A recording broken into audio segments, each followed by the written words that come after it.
3年前，一场大火烧毁了我亲手创办的服装厂，也把我送进了监狱。我出狱后才发现，家人、我祖传苏绣的名号，甚至那些跟了我多年的员工，全都落到了我徒弟手里。从今往后，我都将亲手夺回属于我的一切。师傅，苏绣的名号我替你接了。您刚出来不好找事做，我厂里还缺个扫地的阿姨，你明天就可以上岗。这3年你们没来看过我一次，现在还想要我苏绣的名号，你配吗？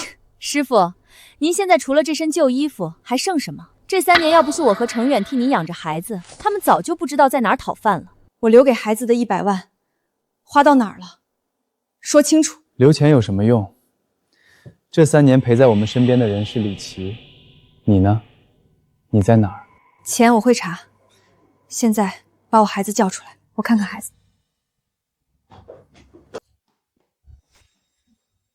妈，你怎么没等我们？李琦，你偷我名号就算了，现在连我的儿女都要抢。师傅，没办法，谁陪他们吃饭，谁送他们上学，他们心里就认谁。你走，不许你欺负我妈妈！阿姨，你别生气，我害怕。师傅，听见了吗？他们在喊谁妈妈，在叫谁走啊？我前脚刚进去，你们这对狗蛋后脚就搞在一起。李琦，你自己生不出来，就把主意打到我孩子身上。沈天晴，你非得当着孩子面闹得人尽皆知吗？你进去的时候孩子才2岁，为了方便带孩子，我让孩子认李琦为干妈。你能不能别这么心胸狭隘？不用演了，离婚吧，我看着恶心。我都还没给你提离婚，你凭什么先提？有区别吗？孩子在场，我给你们留最后一点脸。沈天晴，合同我早就拟好了，等你上好户口就去民政局。你不配当孩子的妈妈。家里的锁我早换了，你要住就给我滚回老房子去住。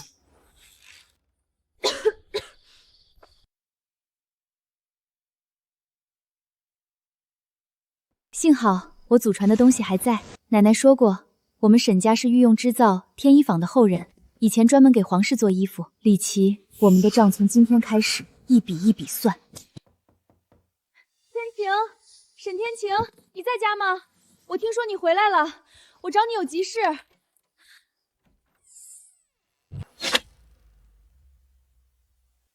事情就这样，我出狱后才发现他们2个搅和在一起了。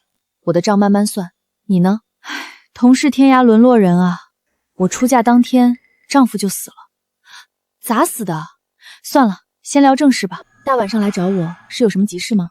我加入了一个绣坊，专门给人家做衣服。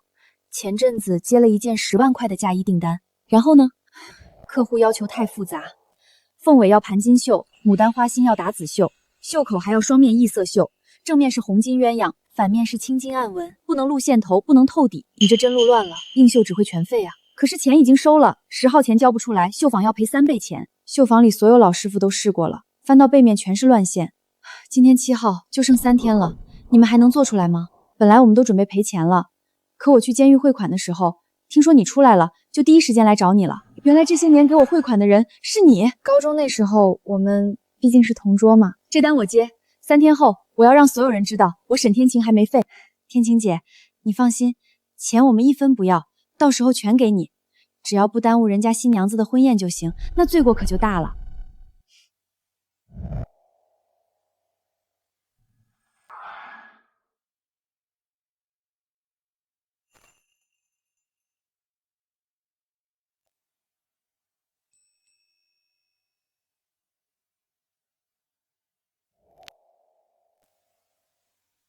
哇，天晴姐，你这手法，我眼珠子都快跟不上了。光靠这点还不行，3天内赶出来，得找几个人帮忙。行，我把绣坊的那几位姐妹都给叫上。太晚了，你先回去吧。我现在从你屋里出去，被人看到会说闲话。等早上大家都睡熟了再走吧，我先帮你打扫卫生。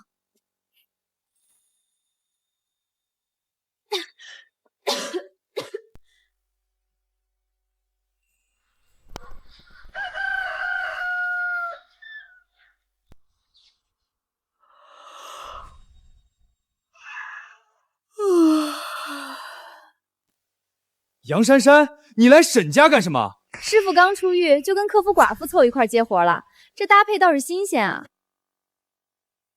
杨珊珊那件嫁衣都快赔钱了吧？怎么找她来了？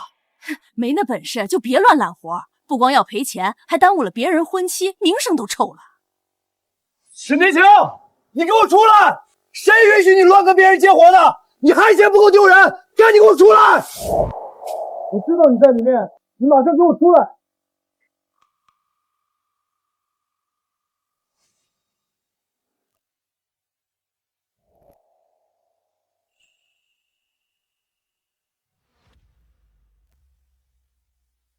听说他那嫁衣交不出来，要赔3倍呢，都求到劳改犯这儿了。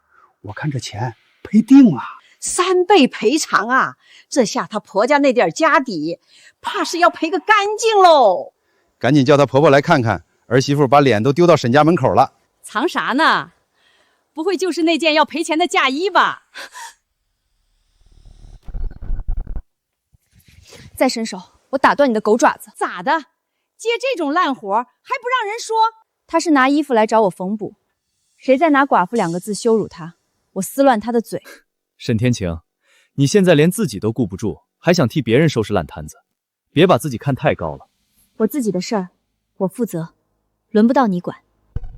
轮不到我？你现在还是我名义上的妻子，你在外面做的一切，丢的都是我的脸。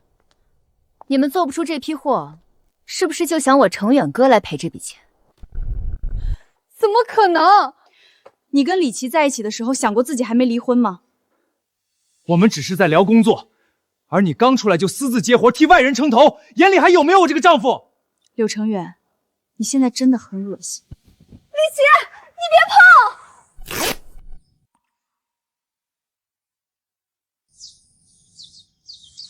这嫁衣没给人绣坏啊？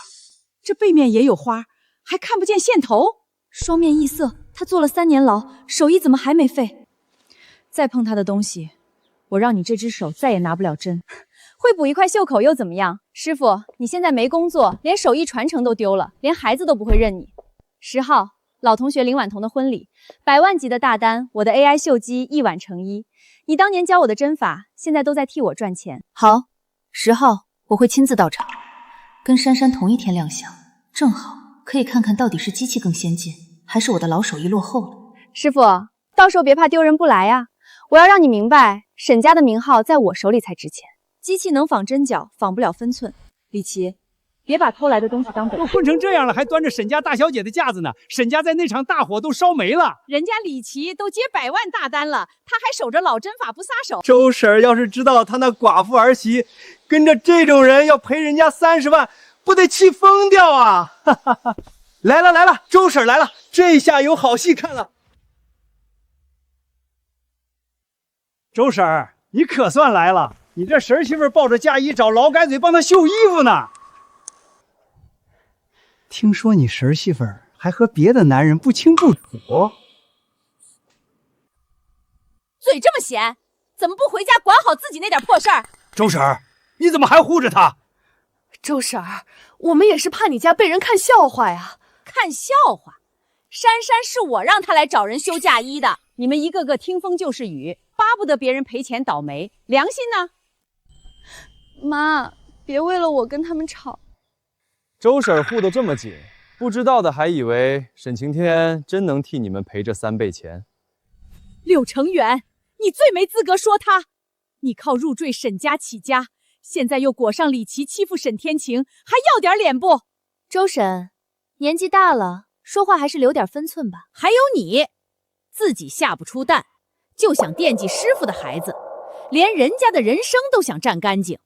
你比村口的大黄狗还烂。周婶，我警告你，说话给我注意点。滚！再多说一句，我就把你俩在山上小树林干的龌龊事儿全抖出来。沈天晴，你别以为有人护着你，你就能翻身。杨珊珊，你让沈天晴帮你，他现在自身难保，迟早赔得去捡垃圾吃。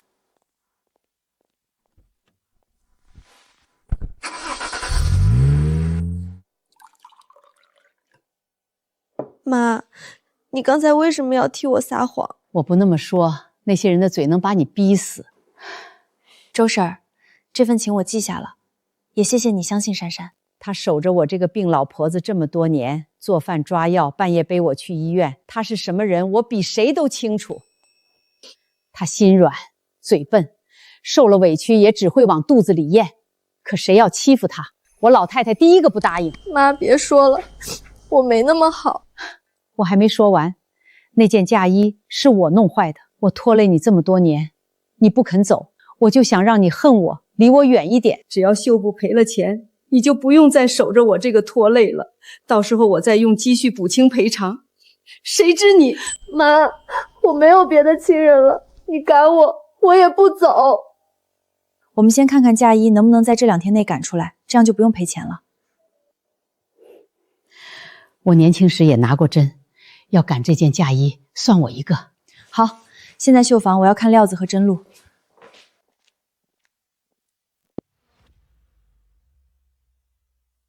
完了，10号前咱交不了货，按合同要赔30万，咱哪赔得起啊？材料都快用完了，背面还全是乱线，这怎么交？我把天晴姐请来了，她来帮我们。她刚出狱就敢碰这件嫁衣，这料子就剩这么点儿了，错一针就废，我们自己都不敢下手，怎么敢让外人碰？这件衣服要是还有人能救，只能是她。周婶儿，现在不是讲人情的时候，针绣坏了谁赔得起？让开，我先看针脚。不行，材料不够了，你不能试。天晴姐一定能绣好，咱们的那片坏袖口就是她救回来的。双面异色，背面还这么干净，这针脚比我们老师傅还要精致，怎么做到的？你们到现在还没做好吗？老板，再给我们一点时间吧。还有2天我就结婚了，这是我一辈子一次的婚礼，你们让我怎么收场？我听说李琦那边2天就能出一套嫁衣，人家现在还是苏绣工艺大师。我爸还跟我说过，当年沈老一针一线绣出来的嫁衣能代代相传。现在李琦继承了沈老的名号，应该也差不了。那就只能这样了，你们立刻按合同给我3倍赔钱。钱都买材料了，原价退我们都困难，3倍确实没办法呀。姑娘，我们不是想赖，是这工艺实在太难了。我只按合同办事，谁让你们不守信用，没那本事就不要接，还差点耽误了我的婚礼。合同上不是还有2天时间吗？你什么意思？这件嫁衣我接。你别乱来啊，碰坏了你赔不起啊。是不是乱来？看我这一针。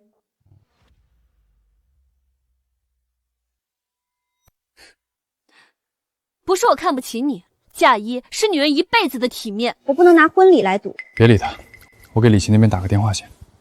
李总，我们这边急要一件苏绣嫁衣，2天内能不能做出来？2天可以是可以，不过这2天我排得很满啊。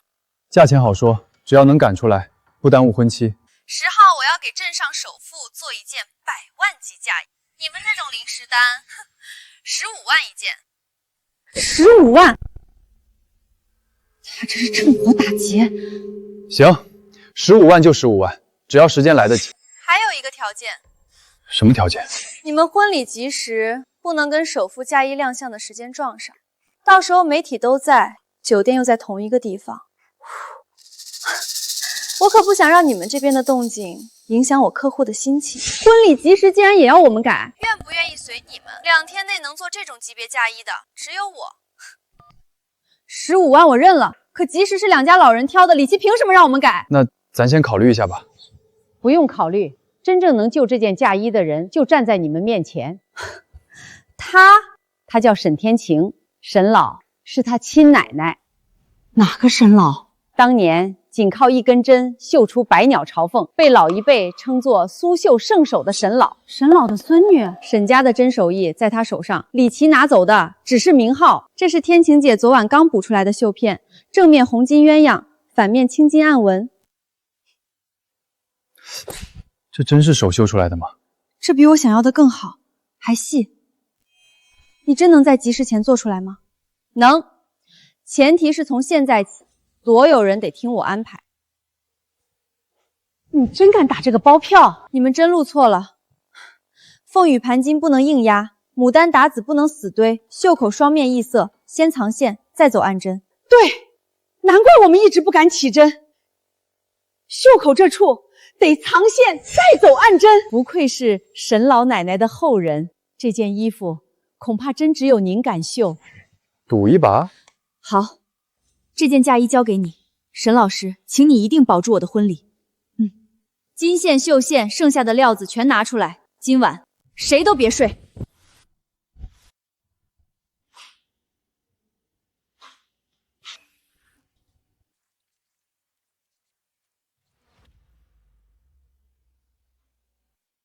这针脚也太稳了吧！别说话，别打扰他。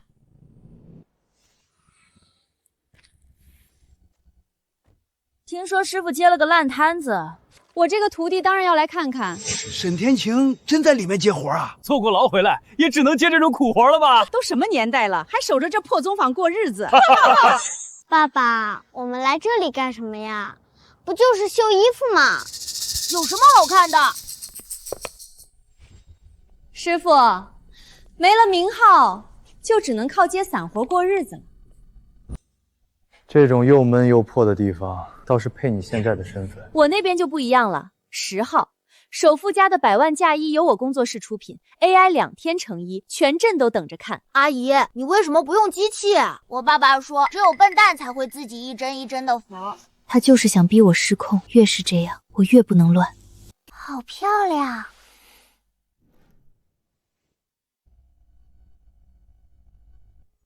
妈妈，看到没有？没本事的人才靠手去挣辛苦钱，你以后要站在上面，让别人替你做事。妈妈说机器一天能做好多件，这样一针一件缝太慢了。沈天晴，你以前好歹开过厂，现在守着破绣架，不嫌掉价啊？坐过牢回来还接这种活，传出去笑死人。怪不得家里人都不站他这边。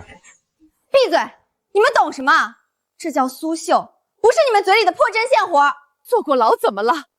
沈师傅这一手比我们这群人加起来都强。来看热闹可以，嘴巴不干净就给我滚出去！师傅，你以前不是最神气吗？现在怎么要靠一群绣娘替你出头？丽琪，想激我，省省吧。你没事就别在这里耽误别人工作。行，我等着看你这双老手怎么输给我的100万嫁衣。该死，他竟然忍住了，怎么这都没能让他生气？请你们出去，天晴姐还要赶工，滚出去！别在这里碍眼。师傅，你还在装清高呢？你现在接的不过是我看不上的小单。李琦，你别再耽误天晴姐赶工了，请你出去。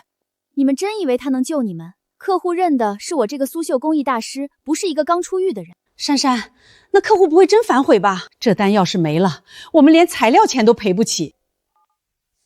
周先生，我是李琴，你们那件嫁衣，我现在愿意接。李总，你不是说必须改及时吗？那是误会，及时照旧，我2天内给你们赶出来，20万，保证比他那件强。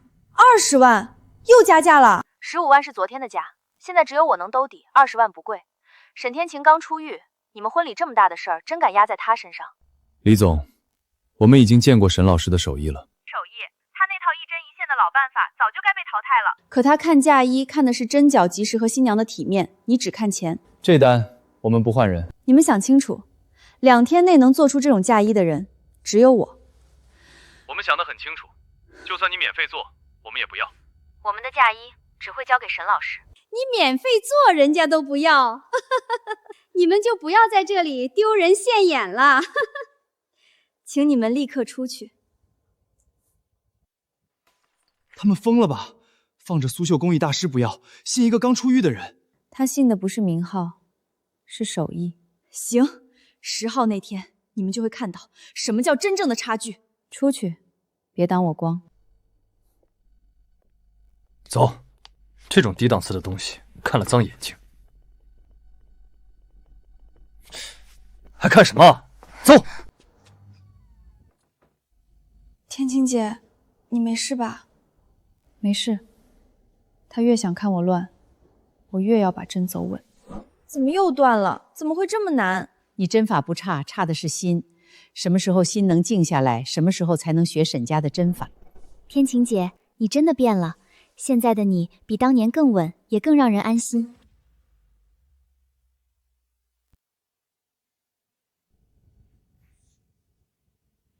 天晴姐，你已经2天2夜没合眼了，歇一会儿吧。再歇我们就来不及了。停电了，肯定是李琦干的。料子废了，贾谊还怎么做？这是要把我们往死路上逼呀！畜生！不能用了。我早说了没必要来看，他们连电费都交不起，针线都看不清，哪能做得出好作品？是啊，就他们这草台班子，要不是您非得来看一眼，我们连路过都懒得路过。我就是想看看，当年我妈花天价都没能从沈老奶奶手里订到的嫁衣到底有多了不起。现在看来也不过如此，沈家的名声怕是传得太悬了。说完了吗？10号一到，我的嫁衣亮相，你这边交不出货，就等着赔钱吧。说完就让开。走吧，没意思了，还真浪费我时间。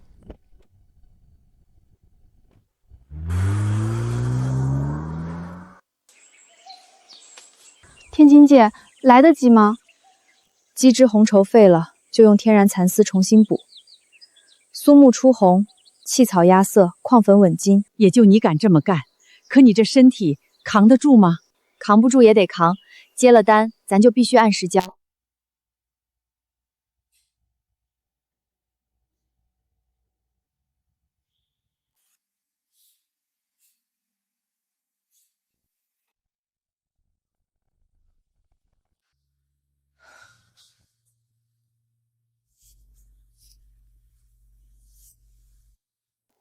天哪，双面异色没乱，一点线头都没有，竟然真在最后关头赶出来了。这工艺水平，真难想到是赶工出来的作品。成了。天晴姐，快装袋，现在送医去。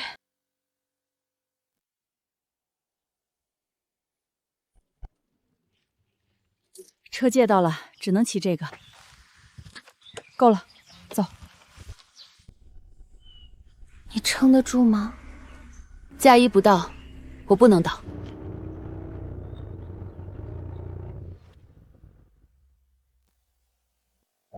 听说对面酒楼有100万嫁衣亮相，大家都跑那边看热闹了。这边新娘子的嫁衣还没送到，怕是要出事。还有半个小时，仪式就开始了，嫁衣还没到，我这婚礼是不是完了？再等等，沈老师说会送到。这么赶出来的嫁衣能好到哪儿去？我已经不敢抱希望了。到了，换衣服，急事不能耽误。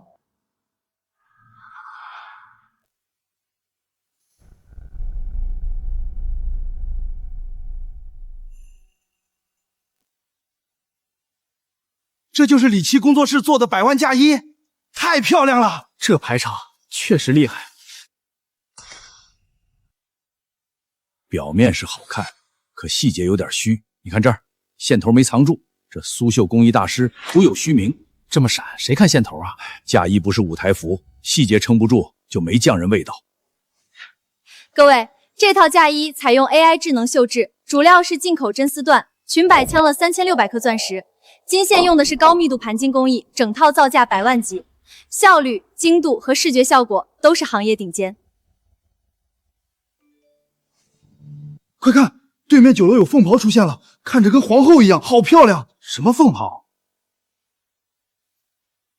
这也太好看了吧！风味开屏，百鸟压境，这不是普通嫁衣，这是失传的百鸟朝凤制式。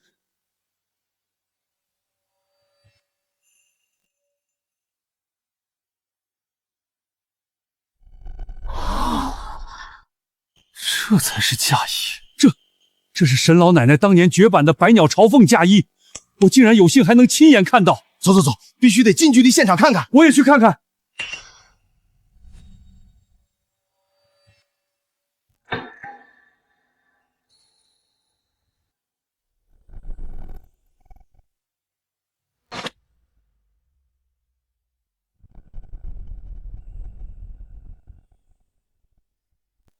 一川，这么好的嫁衣，可惜今天来的人太少了。没人看见也没关系，今天你就是最美的新娘。真漂亮！我长大的时候能穿上这样的嫁衣吗？不就是绣花吗？有什么了不起？可是它好像真的在飞。沈月，你给我闭嘴！有你说话的地方吗？你再乱说话，就把你送走！天哪，这是什么嫁衣？也太美了！这辈子要是能穿一次这样的嫁衣，我都甘心了。双面异色异形绣，反面竟然真的没有线头，真叫沉稳毫无浮现，暗纹随光而显。这是沈家真路，是真传。李琦，你能趁我不在占了非遗名号，却夺不走沈家的传承。刘总，张夫人，婚礼还没结束，你们去哪儿？隔壁出了百鸟朝凤嫁衣，陈老都过去了，我们也得去开开眼界。李琦，我花了100多万让你做婚纱，你就给我做出这种效果，人都跑光了。林小姐，不可能，对面肯定用了灯光和噱头炒作，他们是在骗人。怎么回事？大家怎么都往那边跑？沈家真值，我倒要看看许清河凭什么压我一头。李琦、柳成远，跟我过去。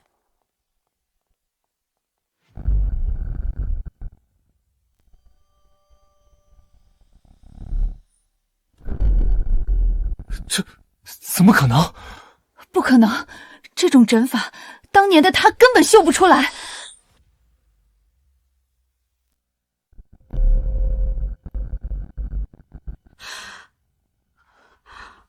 好美！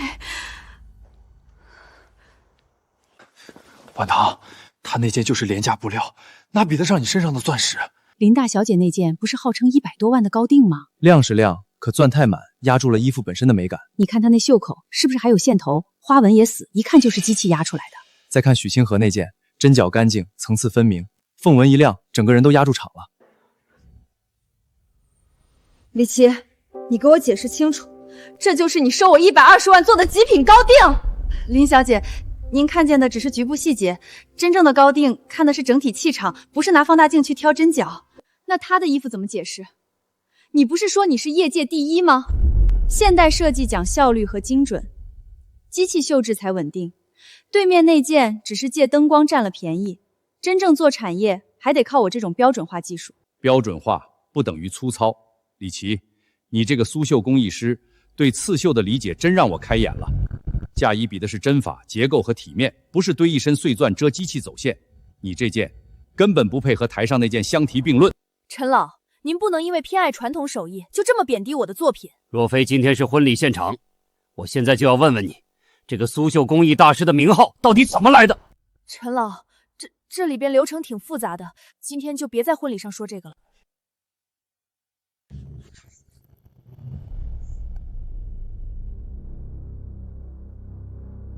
许清河，开个价吧。你身上这件嫁衣，我买了。开个价吧，这件嫁衣我要。不好意思，林小姐，这件嫁衣我不卖。嫌少？50万，你现在脱下来，钱立刻到账。这不是钱的问题。100万，150万！许清河，你一个普通人家出身，这辈子见过这么多钱吗？只要你点头，林氏酒店也可以免费给你办婚礼。林小姐，有些东西是钱买不到的。这是我的嫁衣，也是我一生一次的婚礼，不是商品。林大小姐，我们周家不如林家，但还不至于让妻子当众脱下嫁衣换钱，请你自重。婉堂，算了，大家都看着呢。沈老师，谢谢您，没有您没日没夜赶制这件百鸟朝凤，我今天连婚礼都撑不下去。沈女士，这份恩情我们夫妻记下了，以后只要您一句话，我们一定到。什么？这件百鸟朝凤是他做的？难怪陈老都看傻了，这手艺太厉害了。小姑娘，你姓沈，你和江城沈氏刺绣的沈老奶奶是什么关系？陈老，沈老奶奶正是我奶奶。不可能！3年前你连百鸟朝花最后一针都压不住，坐了3年牢，短短2天怎么可能绣得出来？李琦，3年牢磨掉的不是我的手艺，是我的浮躁。沈氏苏绣从来没有断，今天起我亲自接回来。放屁！这肯定是沈老奶奶留下的旧作。沈天晴，你为了翻身，连祖宗留下的东西都敢拿出来卖。沈天晴，你要是真把沈老奶奶的旧作拿出来卖，那也是我们夫妻共同财产。这笔钱，你别想一个人独吞。沈老师，李琦说这件嫁衣是沈老奶奶的旧作，请问是真的吗？这件嫁衣是我亲手一针一线缝补出来的，跟我奶奶没关系。沈天晴，你今天嘴硬没用，我已经准备召开百鸟朝凤全属鉴定会，到时候媒体、专家、协会的人都会到场。你要真有本事，就当着所有人的面证明，这百鸟朝凤到底是你的还是我的。也不怕告诉你，已经有著名大导演决定和我合作，将以我非遗苏绣的名号去拍一部影片，这是你们这辈子都达不到的高度。沈女士，你将如何证明这件衣服是您自己缝补出来的？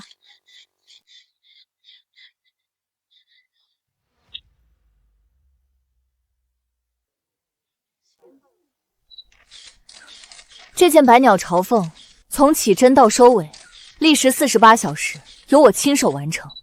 它不是旧作，它是我沈天晴送给新人的贺礼。亲手完成？沈天天，你坐了3年牢，脑子也坐坏了，2天不眠不休，你是神仙吗？大家别信他，他就是想借着奶奶的名头炒作自己。我能证明，这2天我们都和天晴姐在一起，我们亲眼看着她为了赶工，2天2夜没合眼，饭都只扒拉了几口，绣坊被断水断电，她就着蜡烛的光一针一线的绣。没错，沈家的藏风回雨针我们都认得，这件嫁衣上的凤凰淋雨用的就是最正宗的平乱针，除了沈家人，没人能绣出那种神韵，这绝不是旧作。旧作的丝线颜色会随时间微微暗沉，但这件嫁衣上的金丝银线光泽亮丽，是崭新的。你们这点眼力都没有吗？你们是被他收买了吧？他一个刚出狱的穷光蛋，能给你们什么好处？周太太，可否容老朽近距离看一眼嫁衣的细节？陈老，您请。李琦，你也是做苏绣的，难道看不出来吗？这凤凰的点睛之笔用的是半度针，这是沈老奶奶晚年才悟出的针法，为了让绣出的眼睛更有神采，收针时会留半根丝线的空隙，光线穿过方有流光溢彩之感。而沈天晴在此基础上将半度针与乱针绣结合，这凤眼之中的神采比沈老奶奶的作品更多了几分灵动和生气，这是青出于蓝，是创新。旧作怎么可能会有这种针法？怎么可能？他怎么会？这针法连我都不知道。就算是他绣的又怎么样？他坐过牢，没名号，没授权，他凭什么代表沈氏苏绣？你们结婚大喜的日子，穿一个刚出狱的人做的嫁衣，就不怕被人议论吗？沈老师不是罪犯，他是我的恩人。这件假衣没有晦气，它承载的是沈老师的匠心和善意，能穿上它是我的荣幸。李琦，我不管你和沈女士有什么恩怨，但今天是我和我太太的大喜之日，你再敢对我太太的恩人出言不逊，别怪我不客气。沈天晴，你很得意是吗？你以为你赢了吗？这件百鸟朝凤是你绣的又怎样？图样、针法、商标，3年前我就全注册了，现在它是我奇韵绣坊的知识产权。沈天晴，你动一针就是侵权，我能送你进去第一次，就能让你再也翻不了身。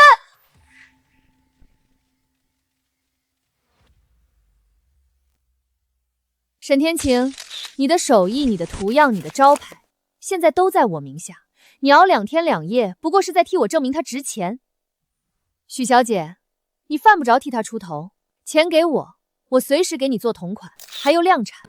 我的 AI 模型一直在学你的针法，你一双手再快，一辈子能绣几件？最多2天 ，AI 就能复刻所有细节，上百台机器同时开工，你拿什么跟我比？所以从今天开始，你不许再碰苏绣，你碰的每一根线都是侵权。许小姐身上这一套也属于我李琦，要么脱下来，要么付500万授权费。李琦，你还要不要脸？这明明是沈老师的心血，你怎么能无耻到这种地步？规则就是这样，谁先拿到证书，谁就拥有话语权。怪只怪你们太蠢。从法律上讲，如果专利确实在他手上，这确实是这个样子。知识产权是现代商业的命脉啊。这不是规则，这是明抢！你抢了天晴姐的东西，还要反过来告她！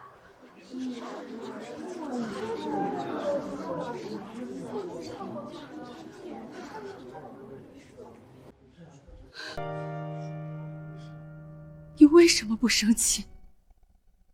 我抢了你的名号，你的工坊，你的孩子，你凭什么还这么平静？你能注册图样，注册不了我的手；你能抢名号，抢不走沈家的针。好姑娘，说得好啊！真正的苏绣之魂是绣在纸上、印在机器里的吗？不是，刻在心里的，是流淌在血脉里的传承。沈天晴，你们搞砸了我的婚礼，我不会放过你们！该死！那个废物在监狱里关了3年，怎么反而像变了个人一样？信性居然见长了！他信好有什么用？现在苏绣的专利和苏绣工艺大师身份都在我们手里，只要有法律在，他就一辈子别想碰苏绣。你不懂，当年师爷说过，针线活最忌讳的就是心浮气躁。沈天晴如果真的做到了明镜止水，那区专利根本锁不住他。奶奶，差不多行了。反正咱们家有苏绣工艺的招牌在，我就是闭着眼睛乱绣，那些有钱人也照样抢着送钱，干嘛非要练这个？蠢丫头，苏绣工艺是荣耀，但也是你的枷锁。如果有一天你能跳出非遗的条框，做到明镜止水，到那个时候，就算没有了苏绣传人的身份，你也一样能凭借一双手，开创出属于你自己的通天大道。该死的沈天晴！我抢了她丈夫、孩子、名号，她怎么还能那么平静？李琦，你这话什么意思？你对我和孩子好，难道只是为了赢沈天晴？亲爱的，怎么会呢？我是真把你和孩子当家人，我只是看不惯他明明输了，还端着沈家大小姐的架子。妈妈，你们刚才说什么背叛啊？我不是你的亲儿子吗？明明，你当然是妈妈的亲儿子。你觉得你亲妈会是那种低头给人缝衣服的人吗？天天窝在工坊里绣花，要是被我同学知道了，非得笑死我不可。还是妈妈你威风，是大老板。我觉得很好啊。如果我亲生妈妈能做出那么好看的衣服，我一定开心死了。我长大以后一定要穿着她做的那种漂亮嫁衣出嫁。沈月，什么亲生妈妈？这3年是谁陪你？是谁给你买衣服玩具？你怎么还想着她？你虽然对我们很好，经常给我们买玩具，可我就是觉得你一点都不像我妈妈。小月，你胡说八道些什么呢？赶紧给我闭嘴！好，有骨气。再提他一句，今晚别吃饭，零花钱也1分没有。柳成远，别拖了，离婚协议、抚养权、户口全办干净，我不要孩子再跟他有牵扯。孩子在我手里，他什么都没有，他肯定不敢签离婚协议，但我可以让他放弃苏绣。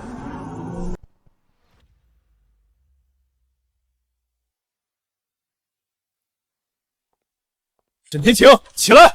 一件嫁衣让你出了点风头，你还真以为自己是以前那个高高在上的沈家大小姐了？谁允许你在外面接活的？从现在开始不准接活。柳成远，你太过分了吧？你凭什么管天晴姐接活？过分！沈天晴现在还是我名义上的妻子，她做什么见什么人都得先经过我。这是离婚协议，我已经签好字了。如果不听话，就只有净身出户，别再给这个家丢脸。协议是上个月3号打印的，那时候我还在牢里。柳成远想算计我，至少把时间对齐。少给我扯这些！你现在没名声没孩子，你敢签吗？不敢就老老实实给我在家待着。拿孩子威胁我，柳成远，你也就这点本事。签好了，现在出去。沈天晴，你就这么签了？孩子、房子，这个家，你真不要了？我的孩子你们骗得了一时，骗不了一辈子。你还真以为自己能翻身？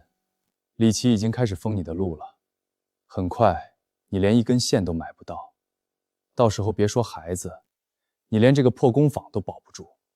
说完了吗？说完就滚。沈天晴，你马上就会知道，离了柳家，你连站着说话的资格都没有。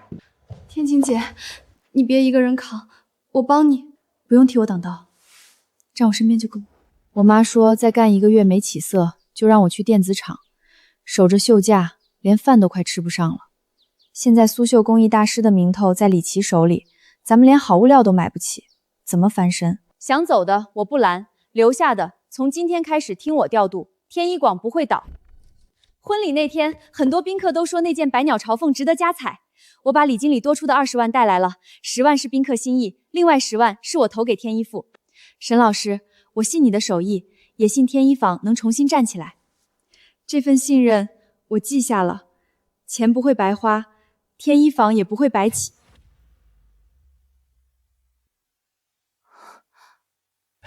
几位想看点什么？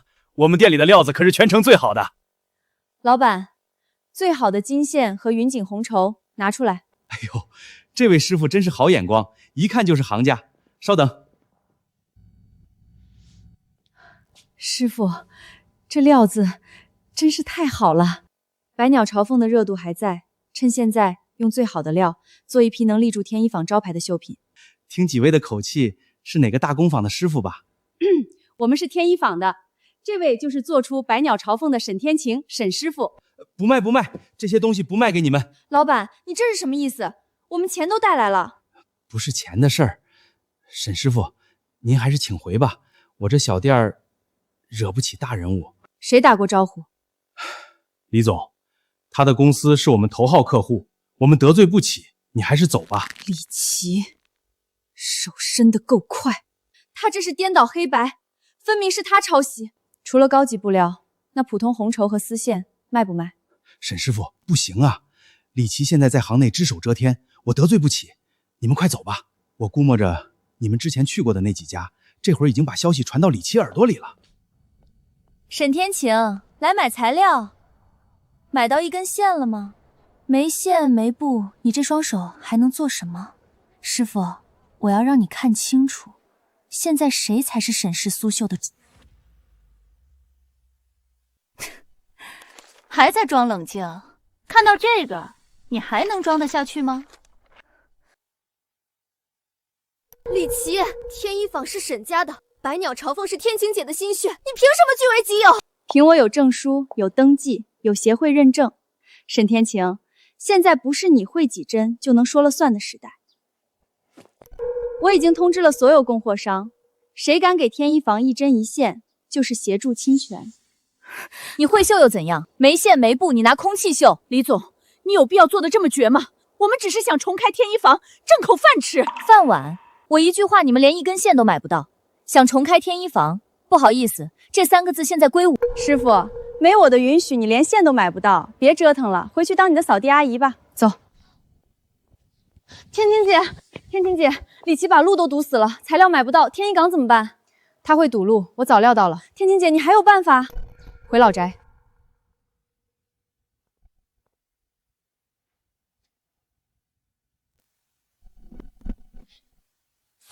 李琦手里拿的是商标，但他忘了天一坊这块招牌是御赐的。张导，等今天全属一确认，百鸟朝凤就是我工作室独家。您内部凤仪天下的服装交给我，量产和镜头效果都能保证。我先看现场效果，真能达到你说的东方气韵，合作可以往下谈。张导放心，今天不只是鉴定会，也是我们给剧组看的合作发布会。等模特一亮相，您就知道传统手绣早该让位给现代工艺了。各位来宾，各位媒体朋友，欢迎来到百鸟朝凤全属鉴定会。我手上有证书、商标、专利和图样登记，白纸黑字证明百鸟朝凤的合法权属人是我李琦。李大师，可据我们所知，百鸟朝凤是沈氏苏绣的传家之宝，您如何解释这件事？沈氏苏绣已经是过去式了，是我用现代管理和法律登记，把这门手艺重新变成产业。王教授，您是业内的泰斗，从法律和专业的角度，您怎么看？从现有法律文件来看，李琦女士确实拥有百鸟朝凤和天一发的相关登记权属，这些手续是完备的。说到侵权，我今天就要在这里点名一个人，许清河小姐。李琦，你什么意思？你妻子婚礼上穿的是我拥有权属的百鸟朝凤嫁衣，立刻归还嫁衣，全网下架视频，否则律师函和500万赔偿一样都少不了。你无耻！那明明是天晴姐亲手为我绣的。沈天晴，一个连商标都没有的绣工而已，她有什么资格碰我的专利？各位，传统手艺耗时耗力，价格昂贵，但我李琦已经解决了这个难题。各位看到了吗？这就是李大师的百鸟朝凤，太适合上镜了。关键是大师说了，机器人批量生产，1周就能出货，剧组服装量也能跟上。李大师，我们公司预定100套，我们也要50套。沈前庭会绣一件又怎么样？累死累活几个月，还不够我们1分钟的订单额。他早就被时代淘汰了。我正式宣布，从今天起，未经我工作室授权，擅自使用百鸟朝凤、天一坊沈氏苏绣名号和图样的，我都会追究到底。李琦，你问过沈家祖宗了吗？沈天晴，你大费周章的跑来，就为了拿个老古董吓唬人？现在是法治社会，是科技时代，你以为演古装剧呢？就是拿个破卷轴当宝贝，沈家真是穷疯了。沈天晴，别在这丢人现眼了，赶紧出去。沈女士，我是江大知识产权法的王教授。在现代法律中，权属鉴定看的是国家版权局的登记文件，而不是看什么祖传物品。李琦女士已经合法注册了专利，你拿这些是没用的。王教授，我拿出来的是李琦恶意抢注、剽窃沈家传承的铁证。这是皇帝御赐沈家先祖的圣旨，上面写的清清楚楚，御赐天一坊，并特赐沈氏苏绣为宫廷御用。这是沈家世代相传的天一谱，里面不仅有百鸟朝凤的原始纹样，更有历代祖先手写的针录笔记，详细记录了百鸟羽毛的每一针走向，还有这些百年旧绣样，大家可以对比一下，上面的凤纹针法是不是和李琦声称原创并注册的图案高度一致？这是失传的双面苏绣神针针录，没错，这是真正的沈氏绝学。李琦那台机器绣出来的东西，连这上面的1成功力都没有。李琦女士，如果陈大师和沈天晴女士出具的这些文物及旧谱属实，那么根据我国法律，你的登记行为存在极其严重的在先权利争议，涉嫌恶意抢注他人家族传承的非物质文化遗产。够了！光凭一个伪造圣旨和几张烂纸能说明什么？如今沈家就剩你一个坐过牢的人，你连名号都没有，沈氏苏绣早就失传了。我的机器人1周就能产出货，你空有图样，却一件都做不出来。在这个时代，做不出来就是垃圾，你拿什么跟我争？谁说我做不出来？珊珊，让他们看看什么才是真正的传承。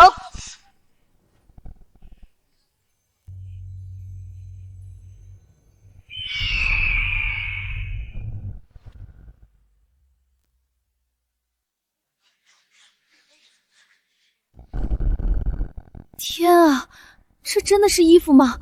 这是艺术品。那凤凰的羽毛好像在动，我从没见过这么美的衣服，我做梦都想拥有一件。怎么可能？他怎么配穿这么好的衣服？这件凤袍如果能抓在我手里，那些资源和订单就全是刘家的。沈天晴什么时候还藏了这一手？太美了，这才是真正的东方神韵。这位小姐，我是导演张山河，我正在筹备一部史诗级电影《凤仪天下》，找遍服装团队都找不到撑得起女主气场的凤袍，但是今天我找到了。张导，您刚才不是说合作可以往下谈吗？合作？李大师，你的机器绣出来的东西跟这件凤袍比起来，连陪衬都嫌掉价。杨小姐，只要您愿意，凤仪天下的主事官服装，我想交给天一坊。这件衣服是天晴姐的作品，你只管站稳，剩下的我来。原来是沈老师的作品，失敬失敬。沈老师，无论如何，请务必考虑一下我的提议。沈老师，这件凤袍卖吗？我出100万。100万？疯了吧？王太太，100万就想买下这样的神作，你太小看沈老师的手艺了。我出200万。200万？我出250万，我要把它定为新片主视觉服装。300万，沈老师，这件凤临山河我要定了。不可能，这绝对不可能！假的，都是假的！300万买一件粗制滥造仿冒品，你们都疯了吗？沈天晴，你这个只会抄袭旧谱的人，你以为用几根烂线缝几下就能冒充技艺大师了？简直是痴人说梦！这件衣服从头到尾都是一个骗局，是真是假，不是你我说了算。王教授，您是国内苏绣界的泰斗，不如请您来亲自鉴定一下。好，那我就当众看一看。对，揭穿他，让所有人都看看沈天谦到底是个什么货色。这针法不是普通的平针绣，这凤凰羽毛的层次感竟然是用3层不同色阶的丝线叠加刺绣而成，这失传有的3叠羽毛针，还有这金线，这不是市面上普通的金线，它竟然被劈成了几近透明的细丝，再进行盘绕刺绣。这种技法，史书上记载只有古代皇室用的天一坊才会。陈会长，这不是普通的百鸟朝凤，你看这凤凰的气势，这山河的纹样，这是古籍中记载的天一坊的镇坊之宝凤临山河。王教授说的没错，我沈家正是天一坊的嫡系传人。圣旨为凭，可证天一坊之源。自有江南绣坊沈氏技艺超群，深得朕心，特赐名天一坊钦此。这是同治年间的珍品圣旨。此为二证，天一谱为凭，可证真法之源。三叠羽毛针、披丝盘金绣，这里都有详细记载，一模一样。此为三证，祖传绣样为凭，可证纹样之源。而这是第四证，珊珊身上的这件凤临山河，就是我沈家传承至今最好的证。陈会长，我为我之前的武断向沈女士道歉。鉴于今日这无可辩驳的证据，我郑重提议，李琦的百鸟朝凤全属复核，必须立刻暂停。喂，李女士，关于我们公司那1000万的百鸟朝凤文创订单，我看还是先暂缓吧。我宣布，在凤临山河与百鸟朝凤的权属问题彻底厘清之前，李琦女士不得再以百鸟朝凤唯一权属人的名义进行任何商业宣传。许清河小姐的婚礼视频也无需下架。你抢走的只是一张没有用的纸，沈家的针，今天我拿回来了。你给我等着，有你好果子！天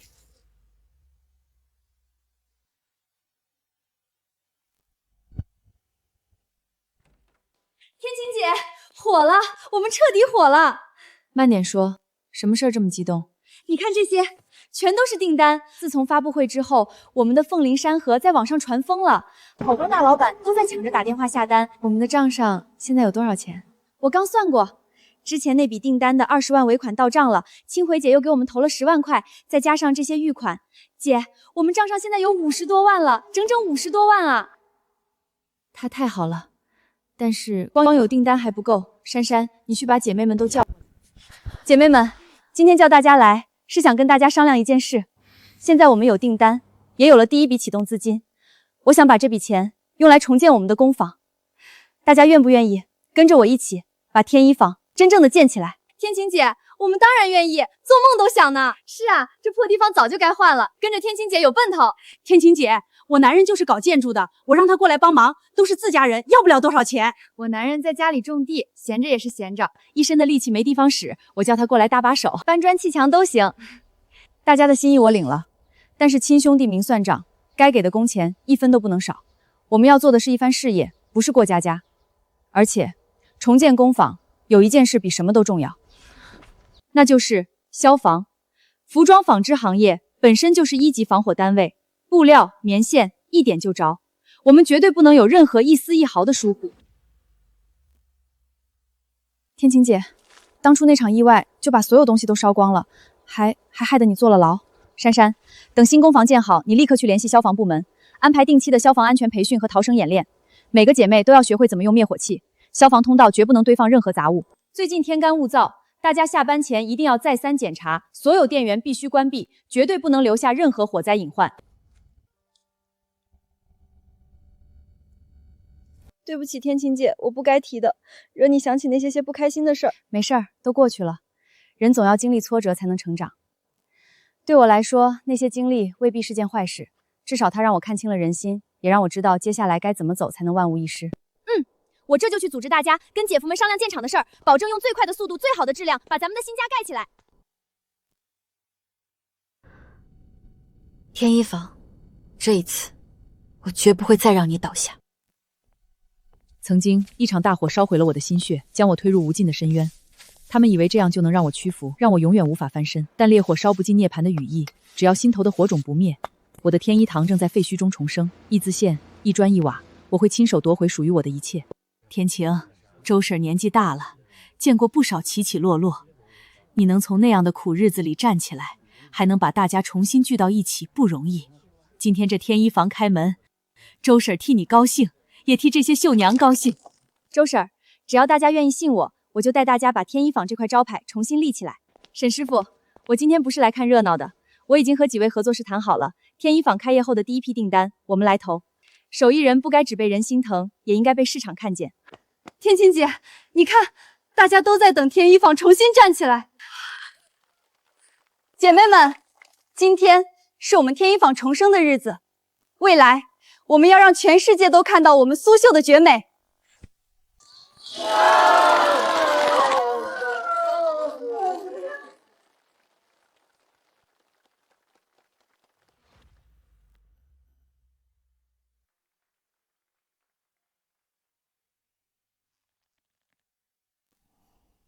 见鬼了！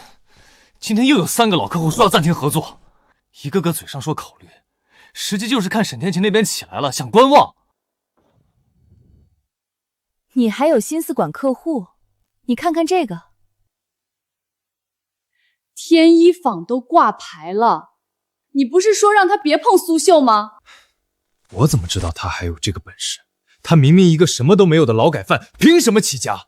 他什么都没有，现在订单、人脉、孤坊全起来了。柳成远，你连自己的前妻都压不住，还指望我怎么信你？你少把责任都推给我！要不是你在鉴定会上丢了脸，那些客户会动摇。我丢脸？当初是谁信誓旦旦说他一出来就是个废人，孩子、钱、房子全在你手里，任你拿捏的？难道就我一个人的问题吗？明明，你看清楚，就是这个女人，她现在做这些就是为了抢走这个家，抢走你爸爸的钱，让你们去要饭。她是坏蛋，我不会让她欺负妈妈。不是的，她不是坏人，她做的衣服很好看，她也没有凶我。闭嘴！我养你，供你吃穿，你现在替她说话。我只是说实话。回房间，今晚不许吃饭。看见没有，连孩子都开始被他影响了，不能再让他这么风光下去。他不是想让天一阁重新开门吗？那就让所有人想起来，3年那天一阁是怎么烧煤的。你想动火灾案，要不换别的方法？那场火是他一辈子都洗不掉的污点，现在他越风光，这件事爆出来就越致命。行，反正做生意的人最怕晦气，尤其是嫁衣，谁敢穿一个纵火再绣出来的衣服？再找几个当年的旧员工出来哭一哭，说他害大家失业，害人家破人亡。他的天一坊刚开门就得关。正好林婉堂家里有媒体资源，他婚礼被沈天晴抢了风头，正憋着火呢，把料给他，他一定愿意帮忙收拾他们。沈天晴想翻身，我就让他再摔回去。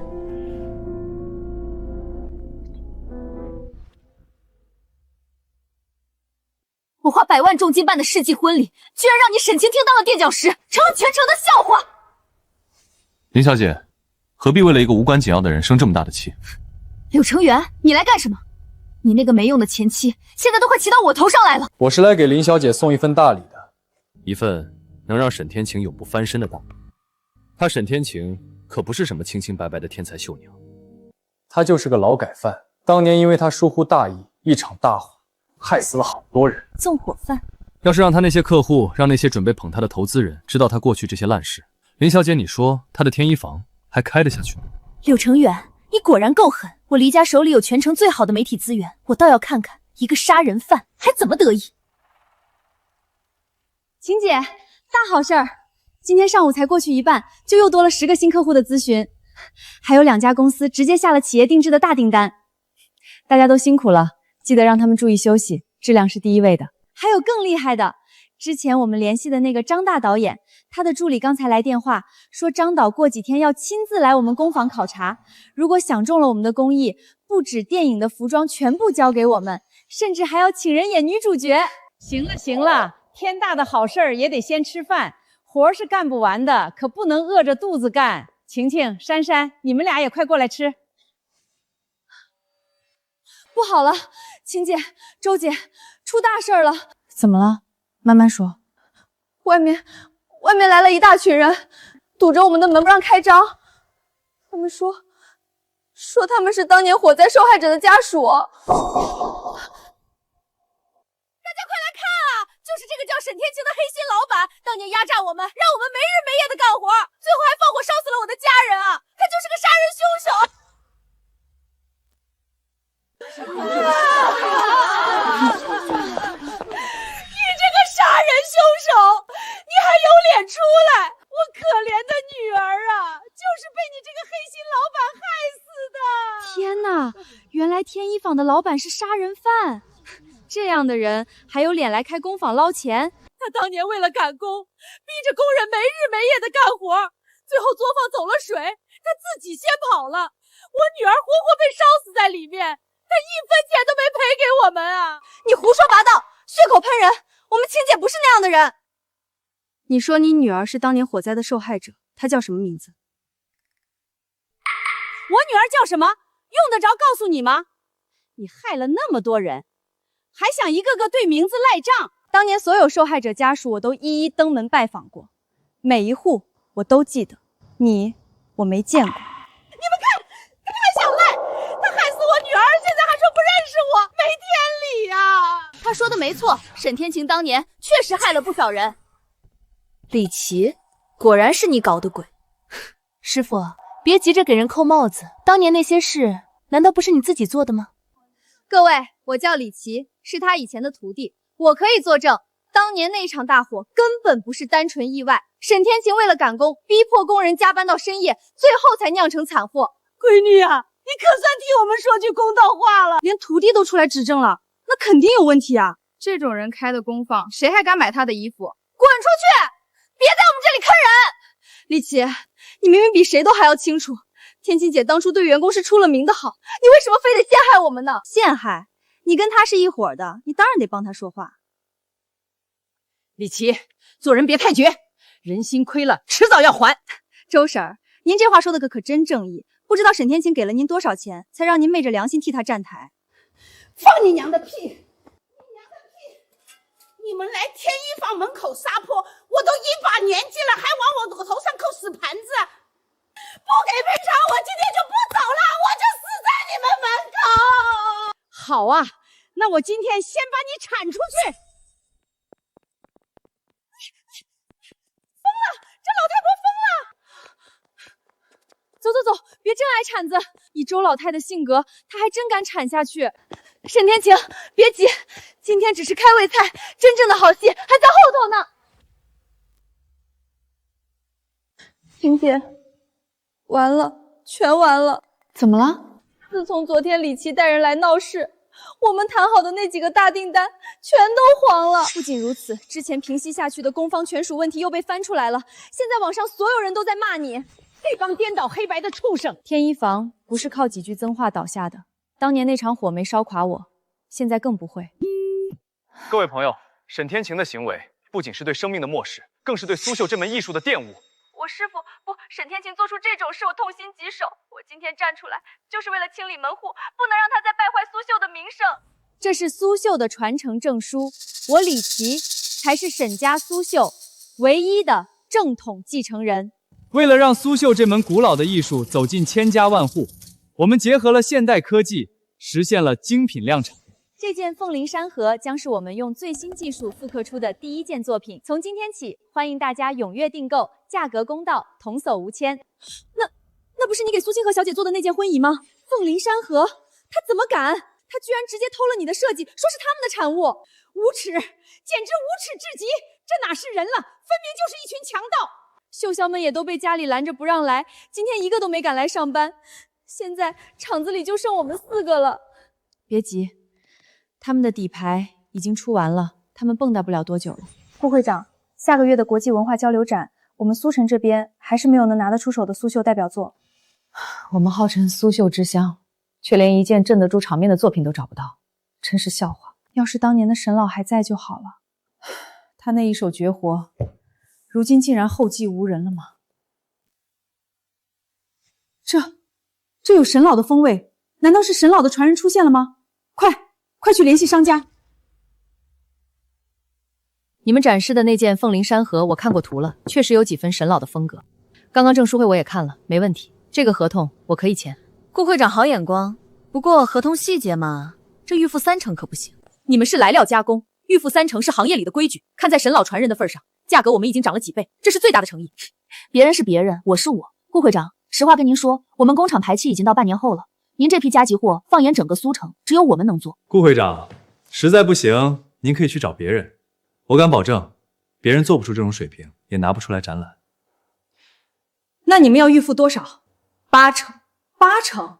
我从未听过这种规矩，你们这是狮子大开口。签不签随你们，反正我们现在火了，有的是人排队送钱，不缺您这一单。行，8成也可以。不过丑话说在前面，如果你们违约了，3倍赔偿。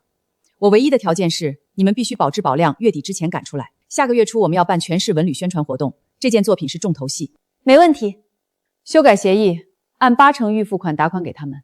另外，把违约赔偿条款加粗，写清楚，3倍。是，会长。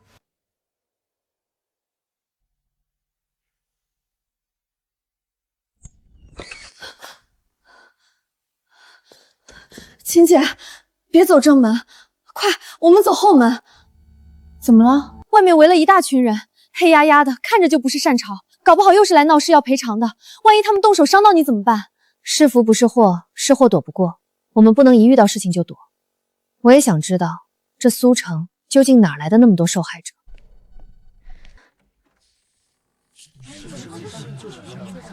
王叔，你也是来找我麻烦的吗？当初火灾赔给你的钱还不够吗？丫头，你说的这是什么话？怎么会？当初那场火灾本来就跟你没关系，这些年你还一直给我们打钱，我们怎么会干出那种不要脸的事情？所以，王叔，您是来帮我们的？不止我，当初厂里受了你恩惠的老员工今天都来了。丫头，我们都看新闻了，那帮畜生那么欺负你，我们实在看不下去了。我们不能眼睁睁看着你一个人被他们踩死。这些年工坊没了，您还每年都给我打一笔钱，我实在受之有愧。怎么会？你为工坊尽心尽力，那都是你应得的。不是的，沈总，其实当年火灾发生那天，我亲眼看到柳成远在仓库里抽烟。我3令5申，车间内全是丝线布料，严禁烟火。你当时为什么不给我打电话？因为李琦当时也在，他们两个在仓库里干那些见不得人的事情。沈总，你当时身体不好，我怕这种破事刺激到你。成远哥，在这里抽烟会不会不安全啊？怕什么？也就沈天青那个臭女人管东管西，她以为她沈家大小姐了不起。所以那场火灾就是因为那个烟头。王叔，你知不知道因为你一时的犹豫，秦姐替他们背了多大的黑锅？当初坐牢的就应该是他们，这2个遭雷劈的畜生，丧尽天良。都过去了，秦姐，现在追究谁的责任已经没有意义，我们目前更重要的是朝前看。至于火灾的真相，我会亲自去查清楚，让该付出代价的人一个都跑不掉。沈总，是我对不起您，为了赎罪，我愿意留下来帮您，您就算不给我开工资都行。是啊，沈总，我们也愿意留下来。我们都想明白了，找遍整个苏城也找不到比您更好的老板了。我们愿意跟您一起把天一坊重新做起来。好，工资照发，1分都不会少。你们都是有几十年手艺的老秀婆，是天一坊的根基，有你们在，我们天一坊就一定能重新站起来。沈师傅，看来我来的正是时候啊！网上那些脏水，我一个字都不信。你是什么人，我比他们清楚。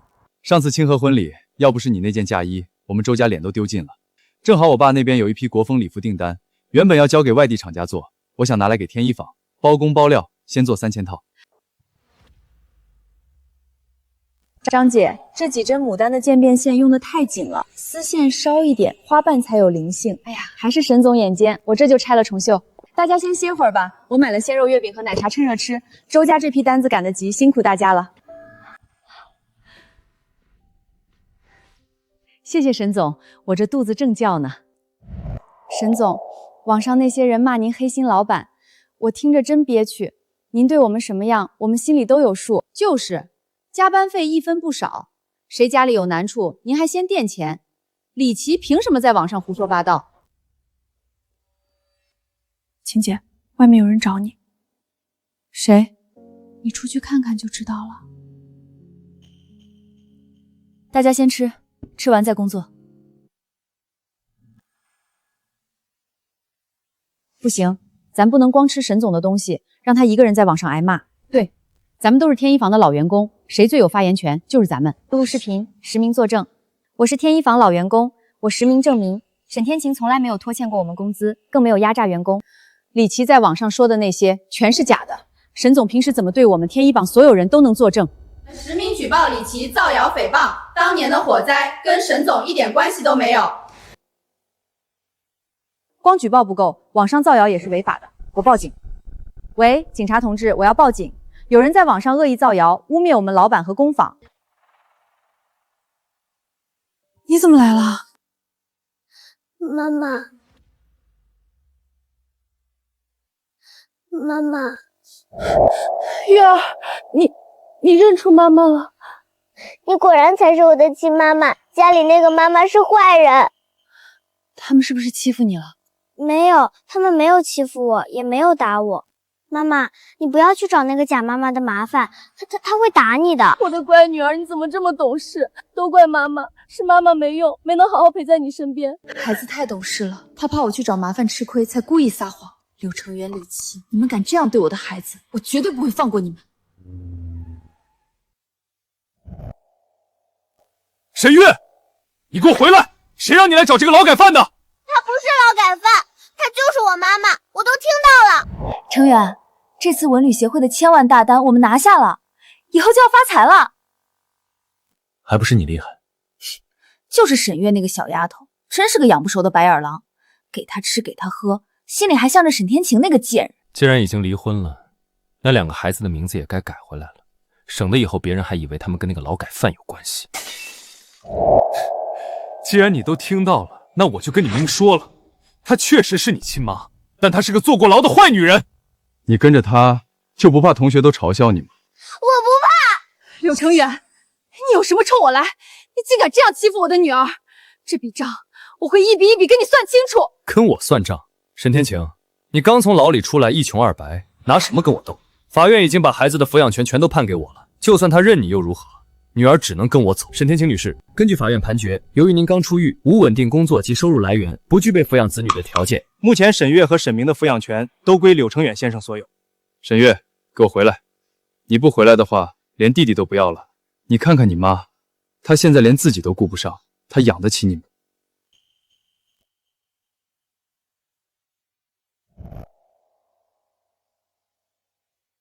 看到了吗？我们刚刚签下了文旅协会的1000万大单，孩子跟着我，只会过上锦衣玉食的生活。你呢？你连自己都养不活，女儿当然知道该选谁。柳成远，你带着女儿出现在这儿，恐怕不是巧合这么简单吧？别演了，直说吧，你到底想干什么？如果你以后还想看女儿，把天一坊转到我的名下，还有你从家里拿走的那道圣旨和苏绣传承手债，全都交出来。柳成远，我真没想到你竟然卑鄙到这种地步。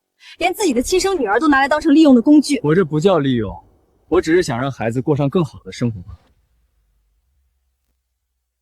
柳成远，你想的真美，我不会让你得逞，孩子我也不会让给你。你等着，我会去上诉，把孩子的抚养权都争取回来。还有，当年的火灾，我也会一五一十的查清楚。这件事跟你绝对脱不了干系。事实那么清楚，你查他干什么？你疯了？随便你去查，你能查出什么？你作为公司法人，出现火灾不是你坐牢谁坐牢？你以为我什么都不知道吗？当初我太天真，为了孩子不想牵连你们，现在不会。沈天晴，有本事你就去查！我告诉你，你什么都不会查到，你也永远别想再看到孩子。月儿，再等我一段时间，妈妈一定会把你们接回来，一定。天晴，天晴，反转了！网上的评论全都反转了。什么反转了？你看，你发了视频之后，咱们天一坊以前的员工们全都站出来用实名帮你作证了。他们说你才是受害者，舆论彻底反过来了。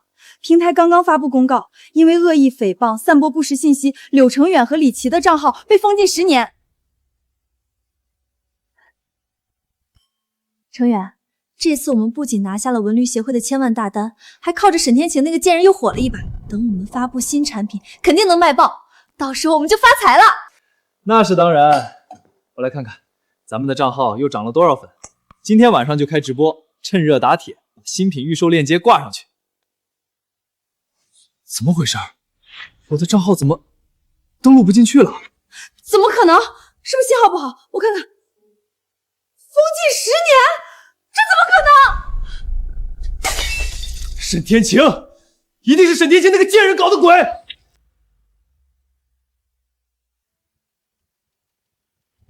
沈老板，周总、许小姐，你们怎么来了？是订单有什么问题吗？天晴有点麻烦，我们那3000套国风礼服的单子必须提前交货。提前？不是还有1个星期的工期吗？现在就要？必须在3天之内完成，我的合作商就要验货入仓。3天之内赶出来？我们还剩500多件呢，这怎么可能啊？是啊，我们这刚复工，好不容易有点起色，这要是交不出来，口碑不就又垮了？徐总，能告诉我为什么这么突然吗？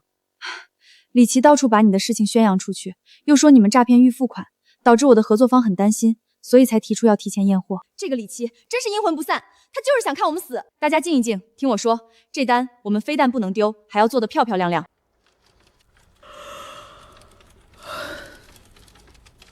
好了，大家都停一下，今天辛苦了，现在已经很晚了，你们都先回去休息吧。可是天晴姐，这活还没干完呢，还差最后的收尾和质检，我们走了，你一个人怎么行？不行也得行，你们明天还要继续开工，要是今天把身体熬垮了，明天的工作谁来做？剩下的我来，你们相信我，都回去吧，这是命令。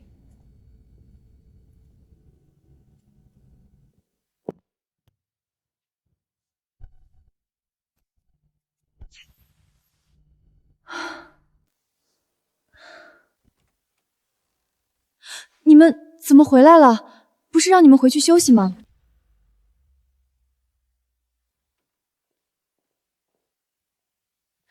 你们怎么都回来了？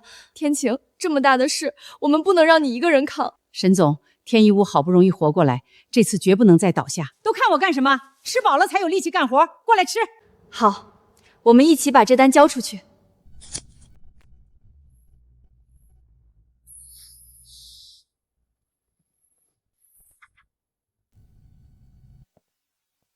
周总，一晚上赶出3000套，这质量能行吗？王总，直接验货吧。王总，尺码统一，针脚平整，反面1个多余线头都没有，连色差都控制得这么好，这良品率接近100%了。沈老板，之前我听信李琦的谣言，对你们有偏见。这种质量和效率，普通加工厂根本做不到。保证质量是我们的本分。好，沈老板，为了奖励你们提前且高质量交付，我个人追加50万奖金。王总，周家后续的国风礼服订单也会优先交给天一坊。服饰行业协会的会长顾曼青，他现在急需高质量的精品服饰，到时候我去给你们引荐一下。谢谢，我们以后也保证不负所望。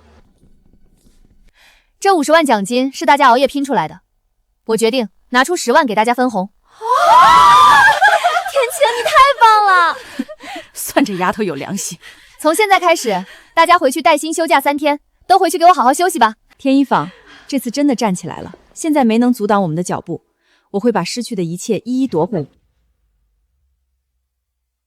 给大家放了3天假，休息1天后，闲不住的我还是来了工坊，想着趁没人，把昨晚留下的碎布袋和线条清一清。哟，这怎么连个鬼影都没有？程远，你还看不出来吗？这天一坊啊，怕是连工人的工资都发不出，人都跑光了。昨天赶工累了，今天我给全厂放假，有话快说，有屁快放。沈天晴，你都混成这副德样了，还在这装什么清高？沈天晴，实话告诉你吧，我们奇美刚刚签下了1000万级的城市文旅服装大单，以后这整座城市的文旅项目全由我们说了算。听到没有？这就是差距。我们刚在市中心买了套大别墅，以后我们的孩子接受的都是最顶尖的精英教育。孩子要是跟着你，恐怕只有捡垃圾吃的份儿。说完了吗？说完了就滚。滚！沈天晴，我是看在昔日的情分上来赏你一口饭吃，把你藏着的圣旨和天一谱交出来，这50万就是你的。拿着吧，沈天晴，你这辈子恐怕都没见过这么多现金吧？别给脸不要脸。反正那些老古董放在你手里也没用，交给我们，至少还能帮你换口饭吃。拿着吧，沈天晴，你这辈子恐怕都没见过这么多现金吧？别给脸不要脸。王叔，把大黑和二黑牵出来溜溜。沈总，狗来了。沈天晴，你疯了！快把狗牵走！沈天晴，你这个疯女人，你简直疯了！王叔，松绳。你会后悔这个决定的。你就守着那堆老古迹等死吧！王叔，把门关好，免得总有疯狗叫门。好嘞，沈总。这个沈天晴真是个疯子，给脸不要脸。我们好心好意给他送50万，他居然敢放狗咬人！给他50万，不过是想买他的时间，让他配合我们加快进度而已。他还真把那点破烂当成什么宝贝了。不识好歹的东西！要不是念在他好歹当过我师傅，谁会送钱给他？你放心，就算没有他，多花点时间 ，AI 肯定能学会并且完美复刻出来。到时候他的那些所谓的祖传手艺，一文不值。喂，顾总，你好，你好。刘总，我就是想问问，我们那个文旅项目服装的单子到底怎么样了？都过去这么多天了，我们的货很急，想知道具体进度。顾总，您放心，一切都在我们的掌控之中，已经筹备完毕，马上就可以投入生产了。马上？这么多天过去了，你们都干嘛去了？怎么还在筹备阶段？你们到底有没有把我们的项目放在心上？哎呀，顾总，我们这可是高科技生产，我们的大模型还在学习分析最核心的工艺阶段，只要分析一结束，保证效率，要不了几天就能全部给您生产出来。大模型？什么 AI 大模型？我找你们是看中你们宣传的沈家100年工艺，你们不是说自己是沈老传承人吗？怎么还用上 AI 了？ AI 做出来的东西质量能过关吗？我们这可不是一般的衣服，这是要代表城市形象做文旅宣传的。顾总，只要能按时交货，质量没问题不就行了？你管我们是用手做的还是用机器做的干什么？顾总，说句实在话，这么短的时间，除了我们，整个市场谁能接你这个要求工艺这么高的单子？你要想提速也不是不行，但是得加钱。什么？我们已经以高于市场价50%的价格和你们合作，还提前预付了80%的款项，你现在还要加钱？没办法，顾总，谁让我们的厂子订单已经排到半年后了呢？为了您的单子，我们可是推掉了好几个大客户，已经是插队生产了。这加班加点的，成本自然就高了。行，这个项目对我们至关重要，我真的很急，我再给你们追加100万，但你们必须保证准时交货，质量绝对不能出问题，否则按照合同3倍赔偿。没问题，顾总您就放100个心吧。老公你真厉害，你看那个顾总，再大的公司老总还不是任我们拿捏。那是自然。走，去车间看看，我们的 AI 大模型把那老婆子的手艺学得怎么样了？这几天你都有盯着吧？那当然，看了，我一直都有关注着，你就放心吧。学不会，根本学不会，他的织法走线完全不符合逻辑，这要怎么控件模型？这就是你说的一直关注柳成远，怎么会是这个样子？刘总、李总，不行啊，这个沈氏织法太邪门了，他的走线和刺绣针法完全是反常规的，我换了好几个 AI 大模型都模仿不出来。我花大价钱请你来，不是让你跟我说学不会的。那这也不是我能控制的呀，他的数据模型就是无法建立。那顾曼西那边怎么交代？3倍赔偿啊！废物，一群废物！柳成远绝对靠不住，立刻寻找合适的工坊。一定要手工绣，最次也是用缝纫机，绝对不能用机器人批量生成。顾总，那您还给他涨价？他如果完得成，这个钱让他拿也无所谓；如果完不成，提高的价格也是3倍赔偿。顾总，最近圈子里出现了一个新闻，有个刚成立的小作坊完成了周一川的加急订单。他们其实之前也推荐给我们过，只是因为工坊太小，而且深陷舆论风波，就没有考虑他们。估计又是赶工低质量。我们是打造城市文旅品牌，必须要高质量精品。听说他们的良品率几乎100%，而且做工非常不错。当时周总还额外奖励他们50万。顾总，您看看图。立刻去联系这家工坊。不，我亲自去。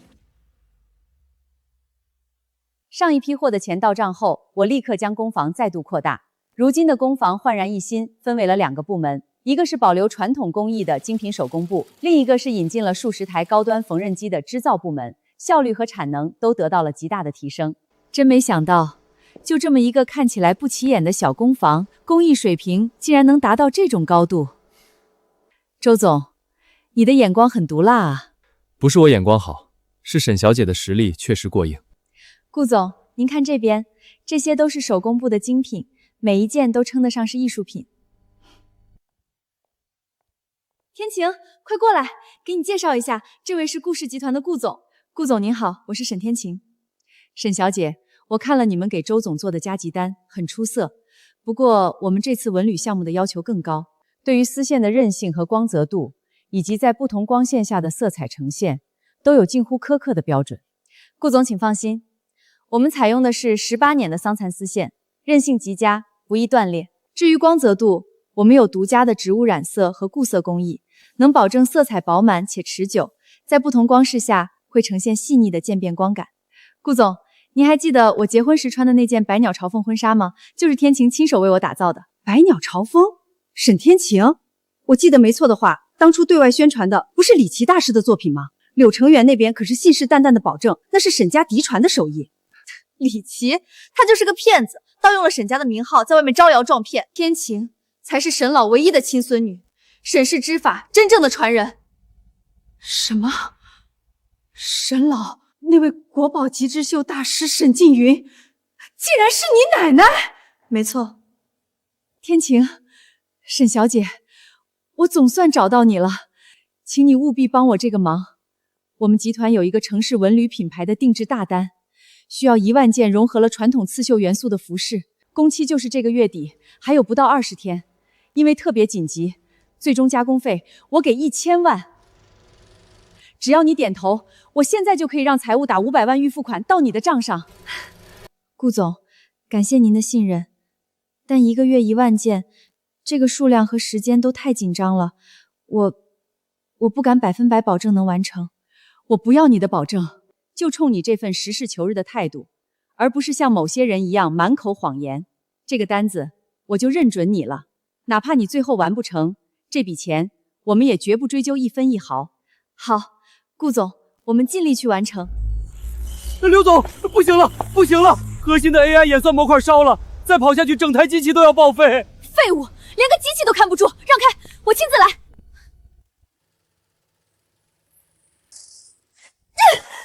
这不可能，这根本不是人能织出来的东西。李琦，月底之前要是交不了货，我们要赔的可是3倍违约金，3倍啊！我们是要赔到破产的。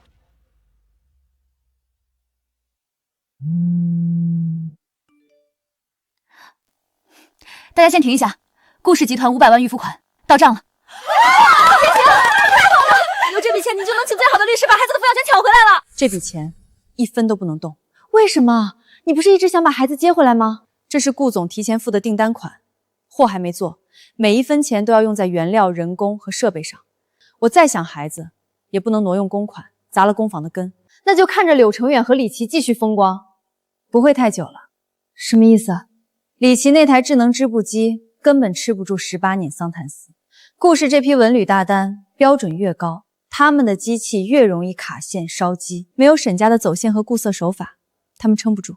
所以你在顾总面前提出那些标准是故意的。我只是把真正的标准说出来，做不到的人自然会露馅。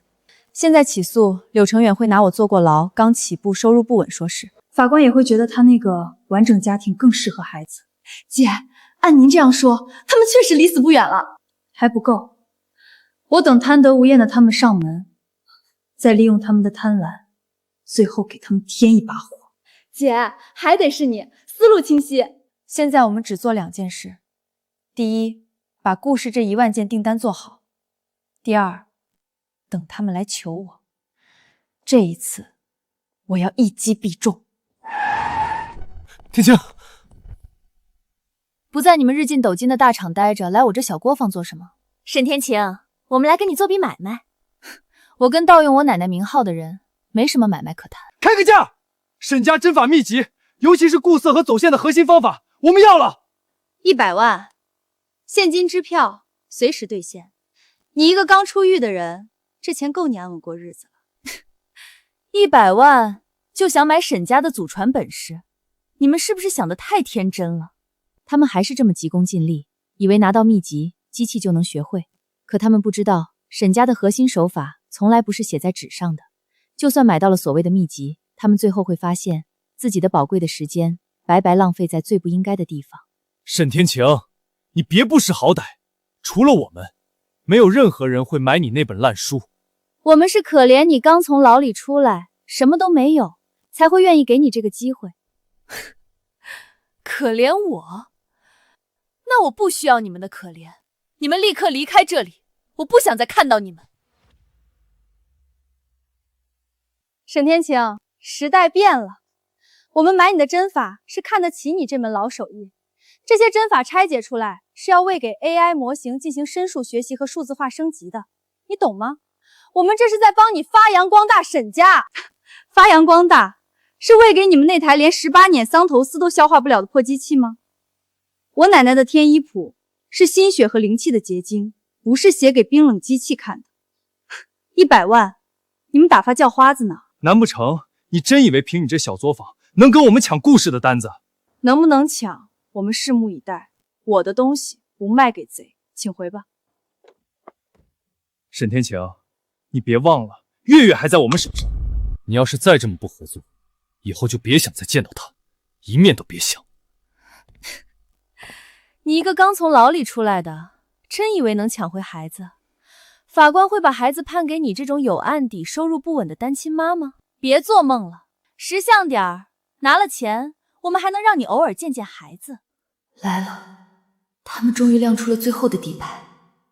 月月，我的月月。好，100万，我卖给你们天医谱的针法拆解，但我要一个条件。说。我要月月来我这里住3天。他上钩了，让他见几天，安抚一下。反正抚养权在我们手里，孩子随时能要回来。好，我答应你，100万给你。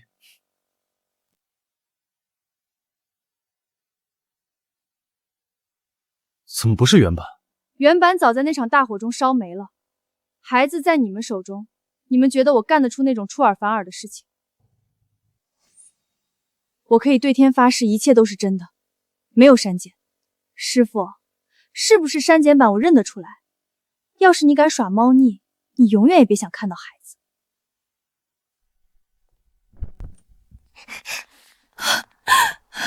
月月，妈妈。王律师，钱到账了。沈小姐，这笔钱能证明你的经济能力，是个非常好的开始。但是对方有完整的家庭，在法官那里占有优势，要扭转局面，光有钱还不够。还需要什么？你必须拿出强有力的证据，证明他们不适合继续抚养孩子。月儿，我一定会把你们夺回我的身边，等着我，很快了。月牙儿醒了，快来，妈妈给你做了你最爱吃的鸡蛋饼。妈妈，你还记得我的小名？傻孩子，妈妈怎么会忘？快趁热吃。他们平时都给你吃什么？李琦阿姨说做饭浪费时间，家里都是钟点工作或者点外卖。我的月月，这些年让你受苦了。妈妈，我不想回去了。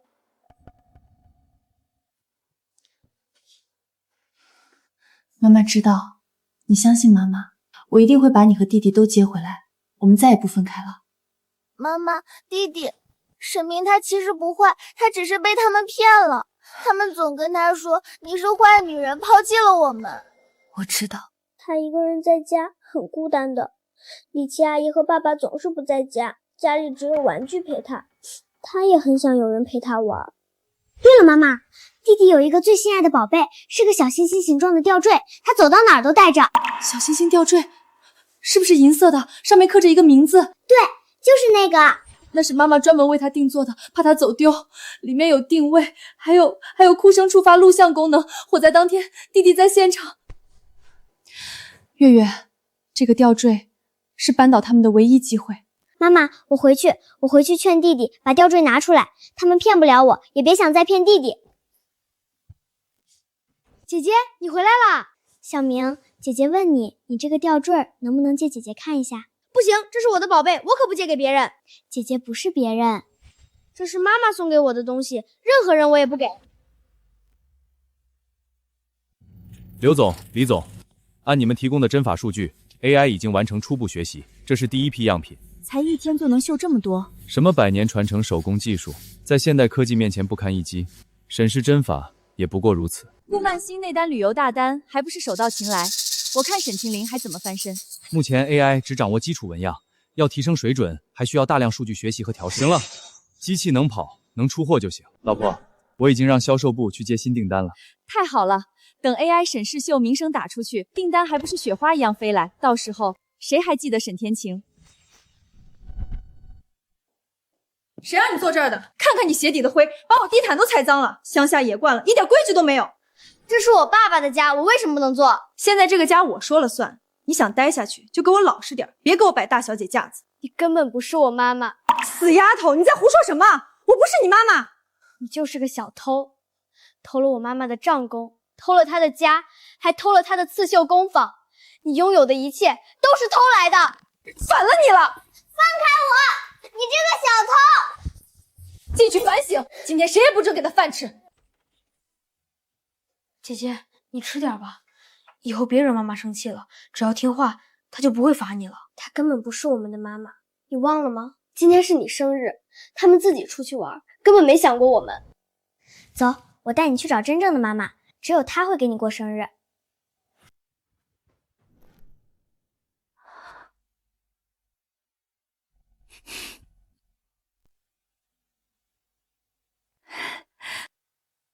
儿子，生日快乐！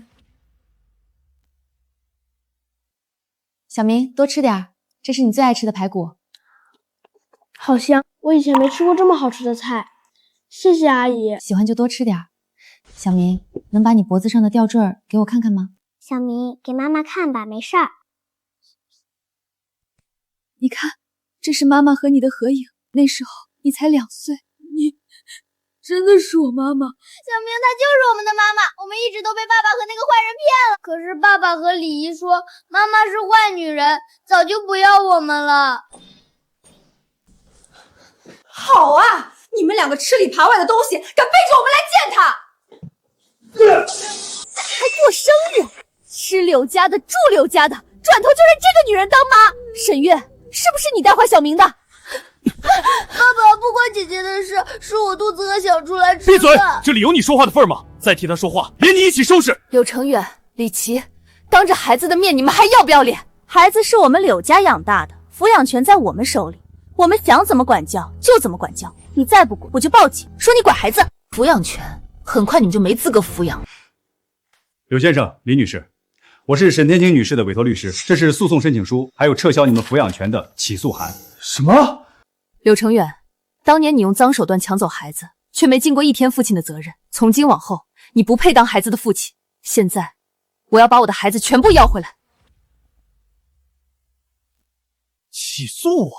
沈天晴，你是不是在牢里待傻了？就是沈天晴，你以为你现在开了个破工坊，算个什么老板了？我告诉你，我们柳家现在手里握着千万级的大单，住的是市中心的大别墅，名下有自己的加工厂，账上的现金流说出来吓死你。你再看看你自己，一个刚出狱的劳改犯，开庭？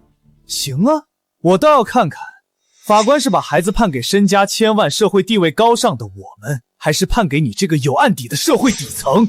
想跟我们争抚养权，简直是痴人说梦。放开我，我不跟你们走！妈妈，爸爸，等你放开姐姐！柳成远，你放开孩子！滚开！沈天晴，孩子是我的！你再纠缠，我立刻报警抓你骚扰！白眼狼，吃我们柳家的，住我们柳家的，转头就认那个坐牢的贱人当妈。沈月，我警告你，回去之后老老实实给我去杂物间反省，3天不准吃饭。妈妈不要管姐姐，姐姐没有做坏事，是我吵着要见的，你罚我吧。小明乖，妈妈怎么舍得罚你呢？你跟姐姐不一样，你还小，是被那个老女人和沈月这个死丫头给骗了。听妈妈的话，那个沈天晴是个坏人，他会害了你的。乖，只要你听话，等会儿回去，妈妈立刻给你买你最喜欢的限量版大恐龙玩具，好不好？我的星星吊坠，妈妈，我的星星吊坠落在刚才那里了。拿那破烂玩意儿干什么？那老女人给的垃圾，丢了就丢了啊！乖，明天妈妈带你去商场，给你买个纯金的星星吊坠，比那破玩意儿好看100倍。妈妈，可是你以前不是告诉我，那个银色的星星吊坠是你亲自送给我小时候的生日礼物吗？哎呀，几年前的事我哪里记得那么清楚？反正就是个不值钱的破东西，你老念着它干什么？小明，妈妈一定会把你们家。沈总，您别太担心，只要我们接下来收集到足够的证据，证明柳成远和李琦存在虐待儿童的行为，法官一定会把抚养权占给您。把它交给技术部门修复，看看里面有没有跟火灾有关的证据。好的，沈总，我会以最快的时间把它修复。顾总，您怎么突然来了？也不提前说一声，我们好准备准备。是啊，顾总，快请进。为了赶您的订单，我们工人都在加班。您看，这批货已经完成一大半了，我们采用最新生产模式，最后把模块一合，马上就能交货。为什么是一半一半的修？为什么不在完整成衣上做？这样拼起来接口不会出问题吗？顾总，这叫模跃化生产，把一件衣服拆成不同模块，分工制作，最后智能拼接，效率最高，工期最短。传统那种一件一件做早过时了，我们这才是高效率生产。我明白了，你们继续忙。什么意思？夸我们一句都不会？他一个搞行政的懂什么生产，估计是被咱们模式镇住了。别管他，咱们成功在望。顾总，您来了。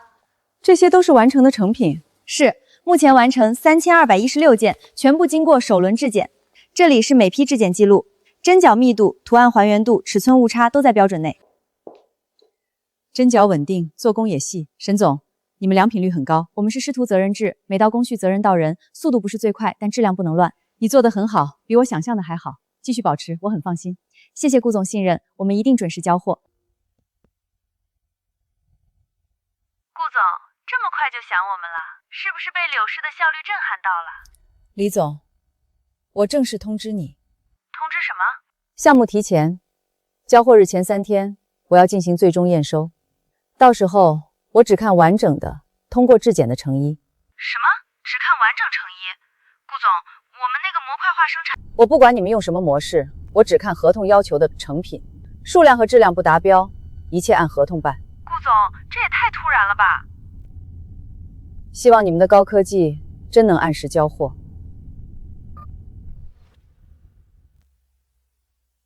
程远，顾曼青这女的来真格的，交货日提前了3天，算下来我们只剩下不到3天的时间了，真的没问题吧？放心，时间很充裕，甚至还有更充裕的时间。工人们24小时轮班 ，AI 机器又不用休息。等我们完成了这一单，顾曼青这个贱人还不是得求着我们给他做？我也早就看他不顺眼了，整天一副高高在上的样子给谁看呢？等这次交了货，看他还怎么在我们面前摆谱。组长，这根本对不上啊！这左秀的弧度和衣身怎么差了这么多？我这更离谱，这箱子里全是右秀，怎么一件左秀都找不到啊？怎么回事？都嚷嚷什么呢？马上就要交货了，你们怎么还没拼好？刘总、李总，出大问题了！这些 AI 绣出来的模块根本没办法拼成衣。什么叫没办法拼 ？AI 不是按照图纸绣的吗？是按照图纸绣的。但是 AI 只学会了表层纹样，根本没有理解沈氏针法里的结构逻辑和缩水比例。这针脚一拉紧，布料变形的程度完全不一样。模块拆开看像样，合起来全是废品。纹样对不上，左右绣合不上，尺寸全部错位了。那我让你查的左右袖子呢？为什么全是右袖 ？AI 在识别镜像的时候出了系统 bug， 把左袖的纹样也当成右袖去绣。我们这3天赶出来的大半都是废品啊！废品，全部是废品！完了，顾曼青的违约金我们赔不起，柳氏会破产的。要不是你非要贪快，非要用什么 AI 技术，能出这种纰漏吗？怪我！当初是谁说这个方法省时省力还能把利润翻倍的？你同意的比谁都快。还有你这个废物技术员，公司给你开那么多工资，你连个系统 bug 都发现不了，要你们有什么用？刘总，前期开发时间根本不够，是您强行要求上线生产的。来了，顾曼青要来收货了。程远，怎么办？我们现在该怎么办啊？去求沈天晴。求他？他恨死我们了，怎么可能帮我们？他上次收了我们100万，现在就是穷疯了的野狗，更何况我们手里还有女儿。对，能帮我们改这批废货，只要他肯救场，反正沈月区区一个女儿还不听话，孩子可以还给他。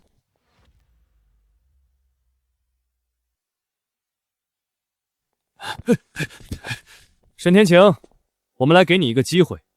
不是说了禁止这种闲杂人等入内吗？怎么让他们进来的？他们手里提着很多钱，说是跟您有大生意要合作。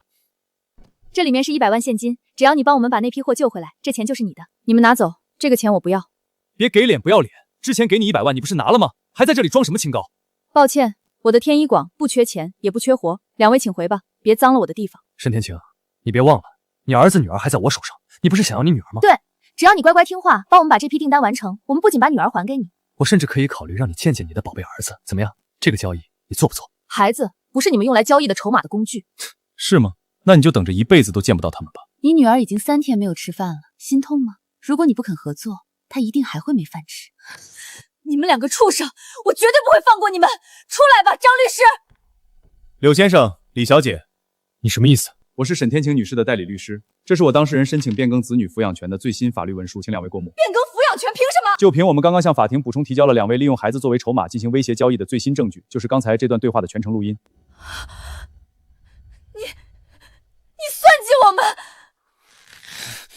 沈总，我们来验货了。顾总，你怎么会在这里？顾总，这批货的订单不是在我们公司吗？你怎么找到他这儿来了？难道你把订单交给他了？你们合起伙来坑我！沈天晴，你好狠毒的心！合伙坑你，柳先生、李小姐，你们的合同白纸黑字写着依然有效，但你们摸着自己的良心问问，那批被你们糟蹋的货，你们完得成吗？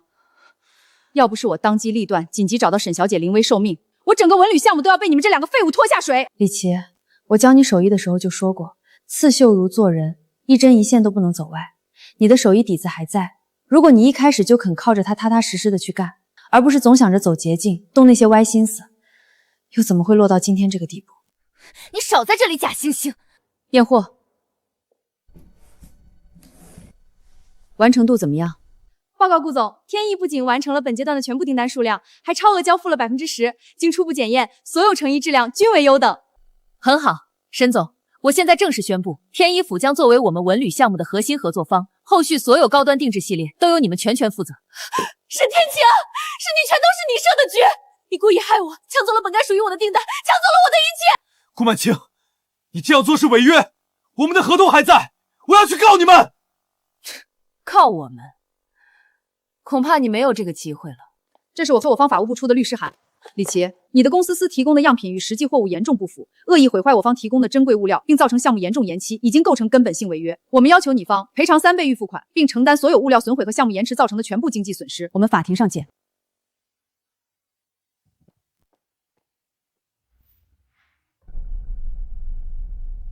破产了，我们破产了！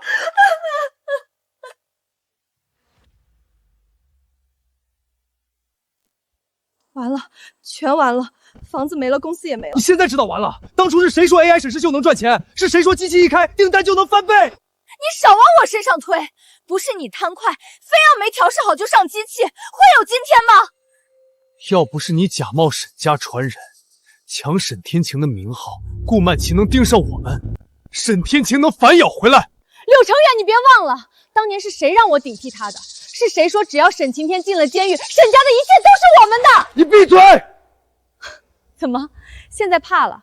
当初吃沈家饭、住沈家房、抢沈家厂的时候，你不是挺有本事吗？你要是真有沈家的本事，公司会破产，你就是个假货！你才是废物！没有我，你早就是沈家的上门女婿，一辈子抬不起头！这里已经查封，请你们马上离开。天晴，柳氏完了，顾总的订单也稳了，你怎么一点都不高兴？公司赢回来只是第一步，当年的火才是我真正要查清的事。沈总，吊坠里的旧视频，技术部门已经修复出来了。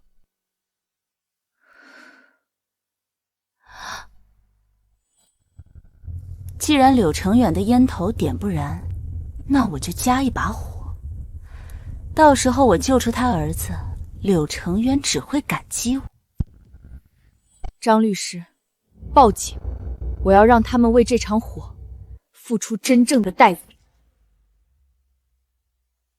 3年牢，沈家的厂，孩子的童年，我都要他加倍偿还。视频能证明李琦进入起火现场，但还需要补足物证和证人。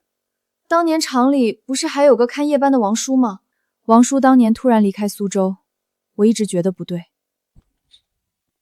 沈女士，是您报的案吗？证据在这里，这是关于3年前火灾案的重要证据。我要对当年的火灾申请重新立案。我们会立刻做技术鉴定，如果视频属实，当年的案子要重新立案。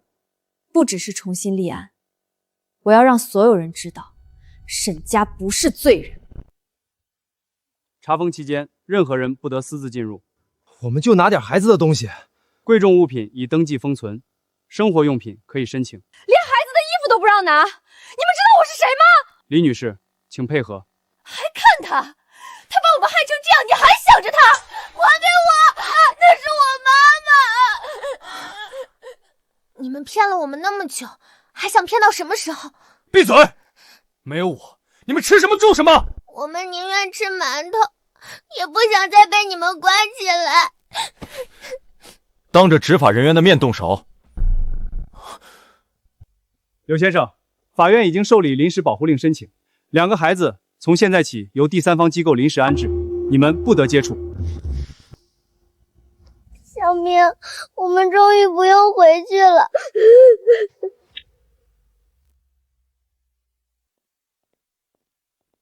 李琦女士，我们是市警察局的，3年前服装厂火灾案有新证据，请你回去协助调查。什么火灾案？不是早就结案了吗？现在案件重新调查，请你配合。程远，你快跟他们说，当年那火跟我没关系。警官，我先说明，当年我只是去过车间抽了根烟，但烟头我明明踩灭了，后面他又倒回去干了什么，我根本不知道。柳程远，你现在把我推出去！警察同志，跟我一点关系都没有啊！我也没想到这婆娘这么狠毒。刘先生，后续也需要你配合调查。我配合，我一定配合。我也是被他骗了。柳程远，你别想摘干净。当年要不是你想吞沈家的厂，我会走到这一步吗？李琦女士，请上车。柳程远，你等着，我不好过，你也别想好过。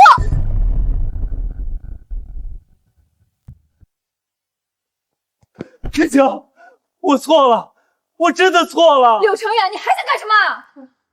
天晴，我是来跟你说清楚的。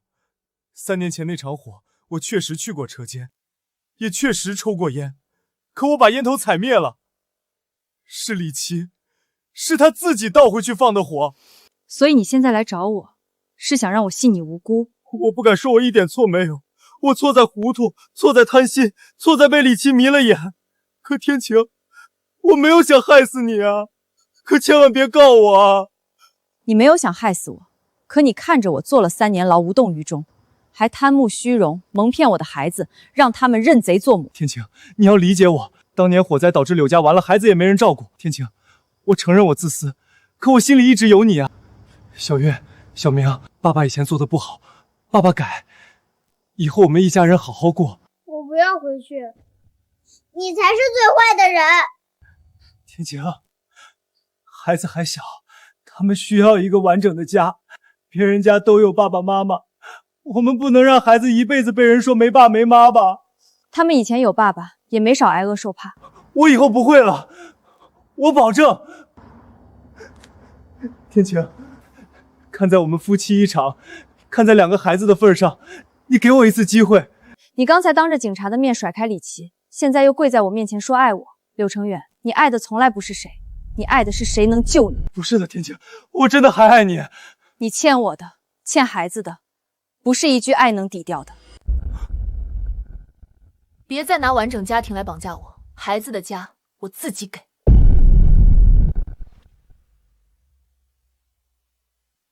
我从业40年，只在古籍里见过天一方的记载，今天总算见到真东西了。之前我只看登记文件，差点让恶意抢注变成事实。沈女士，我欠你一个公开道歉。王教授，我今天来不是为了听谁道歉，我要拿回沈家的名字，也要撤销李琦利用沈家旧谱抢注的所有权属登记。沈女士，历史证据很完整，但重新认证传承人还需要公开展示技艺，尤其是沈氏针法失传多年，必须证明你不是只拿着祖传物品，而是真正掌握这门手艺。天晴，你愿意现场完成一段沈氏针法吗？天晴姐，别怕，你一路怎么走过来的，我们都看见了。沈姑娘，你尽管秀。你当初救下珊珊那件嫁衣的时候，我就知道沈家的针没断。好，天晴姐，当初我抱着那件快赔钱的假衣去找你，是我这辈子做过最对的一件事。要不是你，我和我妈早就被那件假衣压垮了。也是因为你，我才知道女人不是只能认命。今天该轮到你把自己的名字拿回来了。沈姑娘，老太太不会说漂亮话，我只知道你的针救过我们一家，也救过天一坊这些姐妹。今天谁敢说你不配，我第一个不答应。谢谢，这是沈氏金针，这根针也有来历。沈氏苏绣传到第7代时，曾有一套金针，传说只有真正掌握沈氏针法的人，才能用它披丝、藏线、渡用眼。如果他今天用这根针绣不出来，那这些祖传证物也只能证明沈家曾经辉煌。可要是他绣出来了，李琦那些登记就璀站不住了。沈家的针不靠嘴认，请二位看清楚。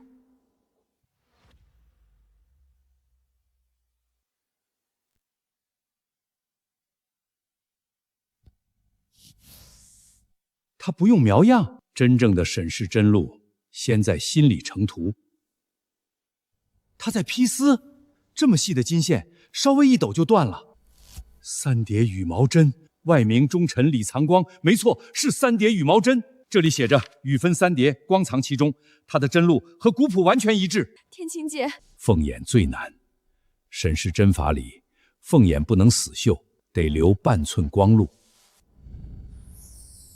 亮了，这不是颜料，也不是珠片，是针法带出来的光，半渡凤眼针。这就是沈氏失传多年的半渡凤眼针。正面成凤，背面无痕，这不是机器能仿出来的。针法、纹样、绣样、古谱全都对得上，而且它不是复刻旧样，是在旧针法上做了活用。沈天晴，你展示的3叠羽毛针、披丝盘金绣、半渡凤眼针均与天一谱记载一致。我以专家身份确认，沈天晴女士所持传承资料、祖传绣样和现场技艺之间存在完整对应关系。此前李琦所登记的相关权属确有重大在先权利争议。陈会长，是否意味着李琦的百鸟朝凤权属会被撤销？协会会向相关部门提交复核意见，凡涉及恶意抢令、冒用沈氏传承的登记，都应依法撤销。那沈女士是否会恢复沈氏苏绣传承人身份？我代表苏绣协会正式提议，恢复沈天晴沈氏苏绣代表性传承人认证，并启动天一坊历史名号复核保护程序。天晴姐，你做到了，他们抢走的名字你真的拿回来了。不是我一个人拿回来的，没有你，没有周婶，没有天一坊那些姐妹，我走不到今天。好啊，沈姑娘，沈家的针没断，你也终于不用再背那个脏名声了。奶奶，沈家的针我接回来了。沈天晴，签下这个名字，从今天起，天一坊该回到真正的传人手里。天一坊回来了。本案为沈天晴诉柳成远离婚、子女抚养权及财产分割松散案。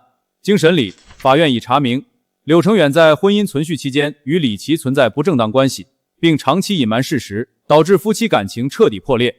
法官，我承认我糊涂，可我现在知道错了。我和沈天晴还有2个孩子，我们这个家不能就这么散了呀！被告请坐下，不得扰乱法庭秩序。审判长，柳成远不仅存在婚内过失，还长期放任李琦对2个孩子进行情感操控和不当惩罚。我们提交的录音、视频、心理评估报告均可证明2个孩子在柳成远及李琦共同生活期间身心受到严重伤害。2个孩子目前对沈女士形成稳定依恋，且均明确表达不愿回到柳成远身边。尤其沈月多次提及被关禁闭、饥饿惩罚和言语羞辱。那都是李琦干的，我不知道，我是他们亲爸，我怎么会害他们？你知道，每次他罚我，你都在家，你只是装没看见。爸爸，我以前求你别管姐姐，你还骂我多管闲事。小月、小明，爸爸那时候是糊涂，爸爸以后改。爸爸，你每次都说以后，可你从来就没有去做过。本院认为，沈天晴女士目前经营稳定，具备独立住所、稳定收入及良好照护条件。柳成远名下公司已破产，现无稳定经济来源，且存在婚内过错、对子女照护失职、利用子女威胁原告等行为，不宜继续直接抚养未成年子女。判决如下：准予沈天晴与柳成远离婚，婚生子沈月、沈明由沈天晴直接抚养，柳成远依法待其收入恢复后具体金额核定。不，法官，我现在都破产了，我拿什么给抚养费？抚养义务不因破产而免服。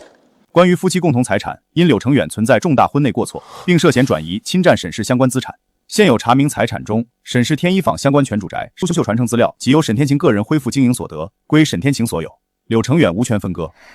同时，柳成远应配合沈天朝办理子女户籍、学籍及相关监护手续变更，若拒不配合，依法强制执行。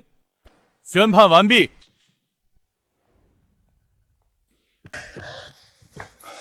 天晴，孩子真的判给你了，可我也是他们爸爸呀。你现在想起来自己是爸爸了？小月、小明，爸爸错了，你们别不要爸爸。我害怕你。你不是怕我们不要你，你是怕自己什么都没有了。柳成远，房子、公司、孩子，沈家的名字你一样都没留住，不是我抢走的，是你自己弄丢的。天晴，我真的后悔了。你后悔的太晚了。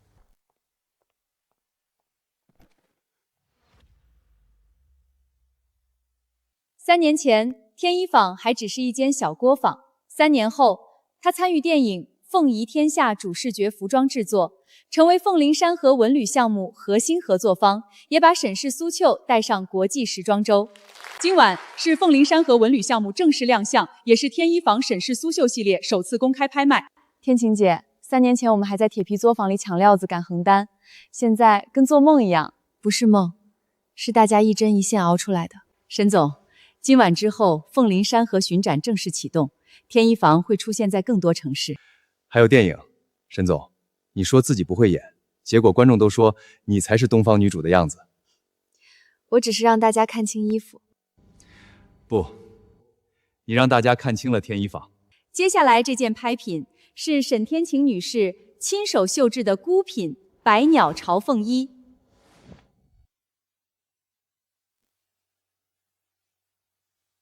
这件衣服耗时6个月，共用37种丝线，凤眼采用沈氏半度凤眼针，百鸟羽纹使用3叠羽毛针。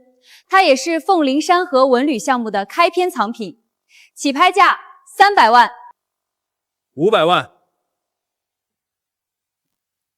600万、 800万、 800万一次、800万2次、 1000万。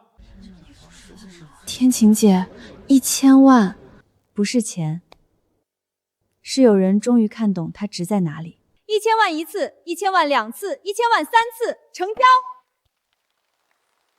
沈女士，百鸟朝凤衣拍出1000万成交价，也为凤林山河项目打响第一锤。你有什么想说的吗？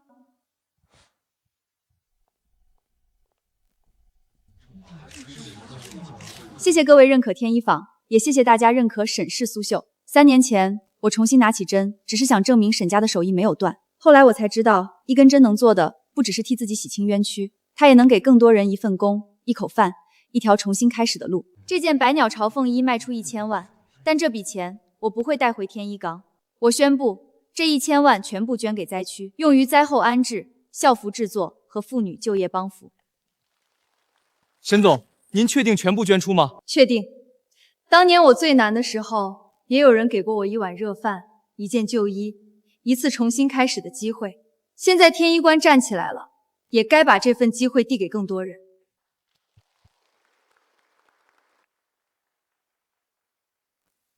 这才是凤林山河真正的魂。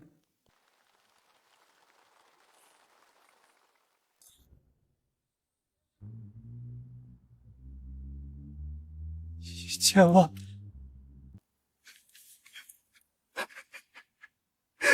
天晴，天晴，我错了。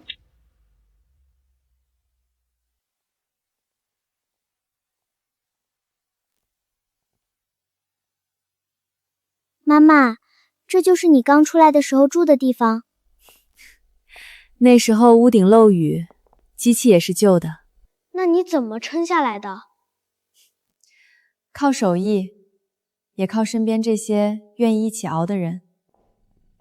沈总，今天新来的学徒已经安排好了，先让他们练基础针，不要急着上成衣。明白？妈妈，这些人都是来学刺绣的吗？有的是灾区来的，有的是单亲妈妈，还有以前在工厂干不下去的女工。天一坊包培训，也给他们安排工位。你当年那么难，为什么还想着帮别人？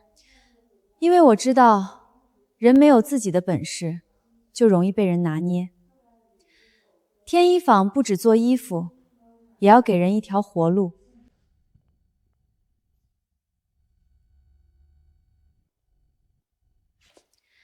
手别绷太紧，线顺了，针才顺。谢谢沈总。妈妈，我也想学。你想学刺绣？以前他们说男人拿针没出息，可我觉得你拿针的时候最厉害。沈家的针不分男女，只分你有没有耐心，有没有敬畏心。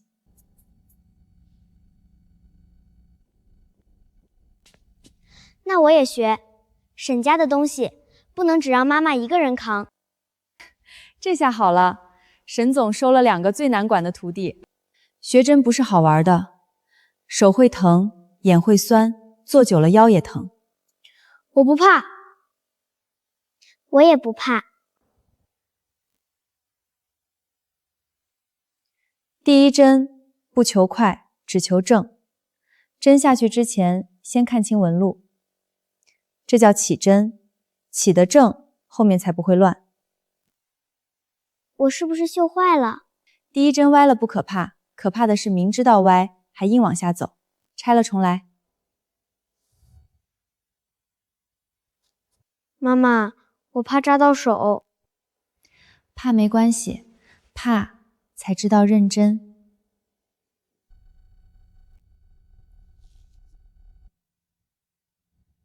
这样可以吗？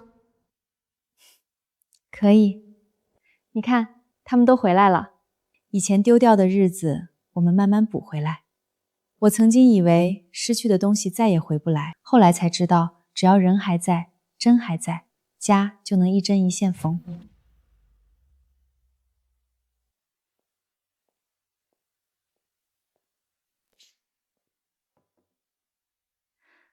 这么晚了，还不回去？明天公益工坊第一批学员要来，我把名单再核一遍。这些你还留着？当时怕弄丢记录，就都收起来了。这3年，你给我汇了这么多钱，我却到出狱那天才知道。也没多少，你在里面总得买点生活用品。珊珊，我欠你的太多了。别说这个，当年我最难的时候，也是你帮过我。人这一辈子，总得有人拉一把。这是什么？天一部公益工作场的股权和负责协议，从今天起，公益工坊这一块由你负责，不是打工，是合伙人。不行不行，我哪懂管理，我就是帮你跑跑腿。你不是跑腿，天一馆最难的时候，是你把第一件嫁衣抱到我面前，也是你陪我把第一间旧屋子扫出来。后来招人、管工坊、照顾女工，你哪一样少做了？可我学历不高，也没什么本事。你知道穷人怕什么？知道女人没退路的时候有多难。公益工坊要帮的就是这样的人，所以这个位置你最合适。天晴姐，你真信我？我一直信你。今天是第一天，不讲大道理，每个人先领一套针线。你们里面有人离过婚，有人带着孩子，有人没读过多少书，也有人被工厂辞退过。没关系，进了这里，先把头抬起来。我以前也觉得自己命不好，结婚当天丈夫没了，村里人背后说什么的都有，我也躲过，也怕过。后来我才知道，命不是等来的，是一针一线缝出来的。只要肯学，手艺就不会骗你。我们真的能靠这个赚钱吗？能，但前提是踏实学，不偷懒，不走歪路。天一坊会教你们，也会给你们第一份订单。珊珊说的对，天一坊能给机会，但路要你们自己走。谢谢沈总。不用谢我，以后你们靠自己的手吃饭，要谢就谢自己肯站起来。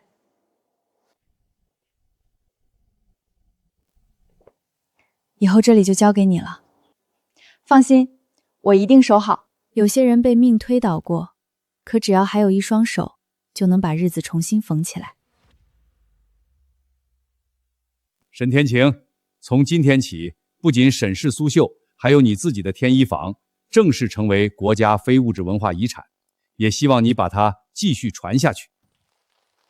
顾氏集团将和天一坊共同成立女性手艺人扶持计划，从今年开始，每年资助100名困境女性学习刺绣和服装制作。天灵姐，好样的！3年前，我失去过厂、名声和孩子，那时候很多人都说沈天晴完了，可我后来明白，只要手还在，心不歪，人就能重新站起来。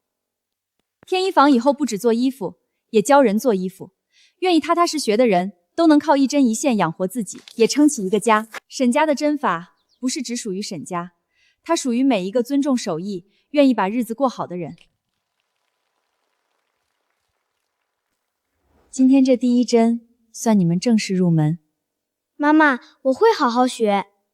我也会，以后我也想教别人。好，但记住，学手艺先学做人。第一针不求快，只求正。妈妈，这样对吗？对。原来一针落下去真的会不一样。一针看着小，可一针一针走下去，就能成一件衣服，也能成一个家。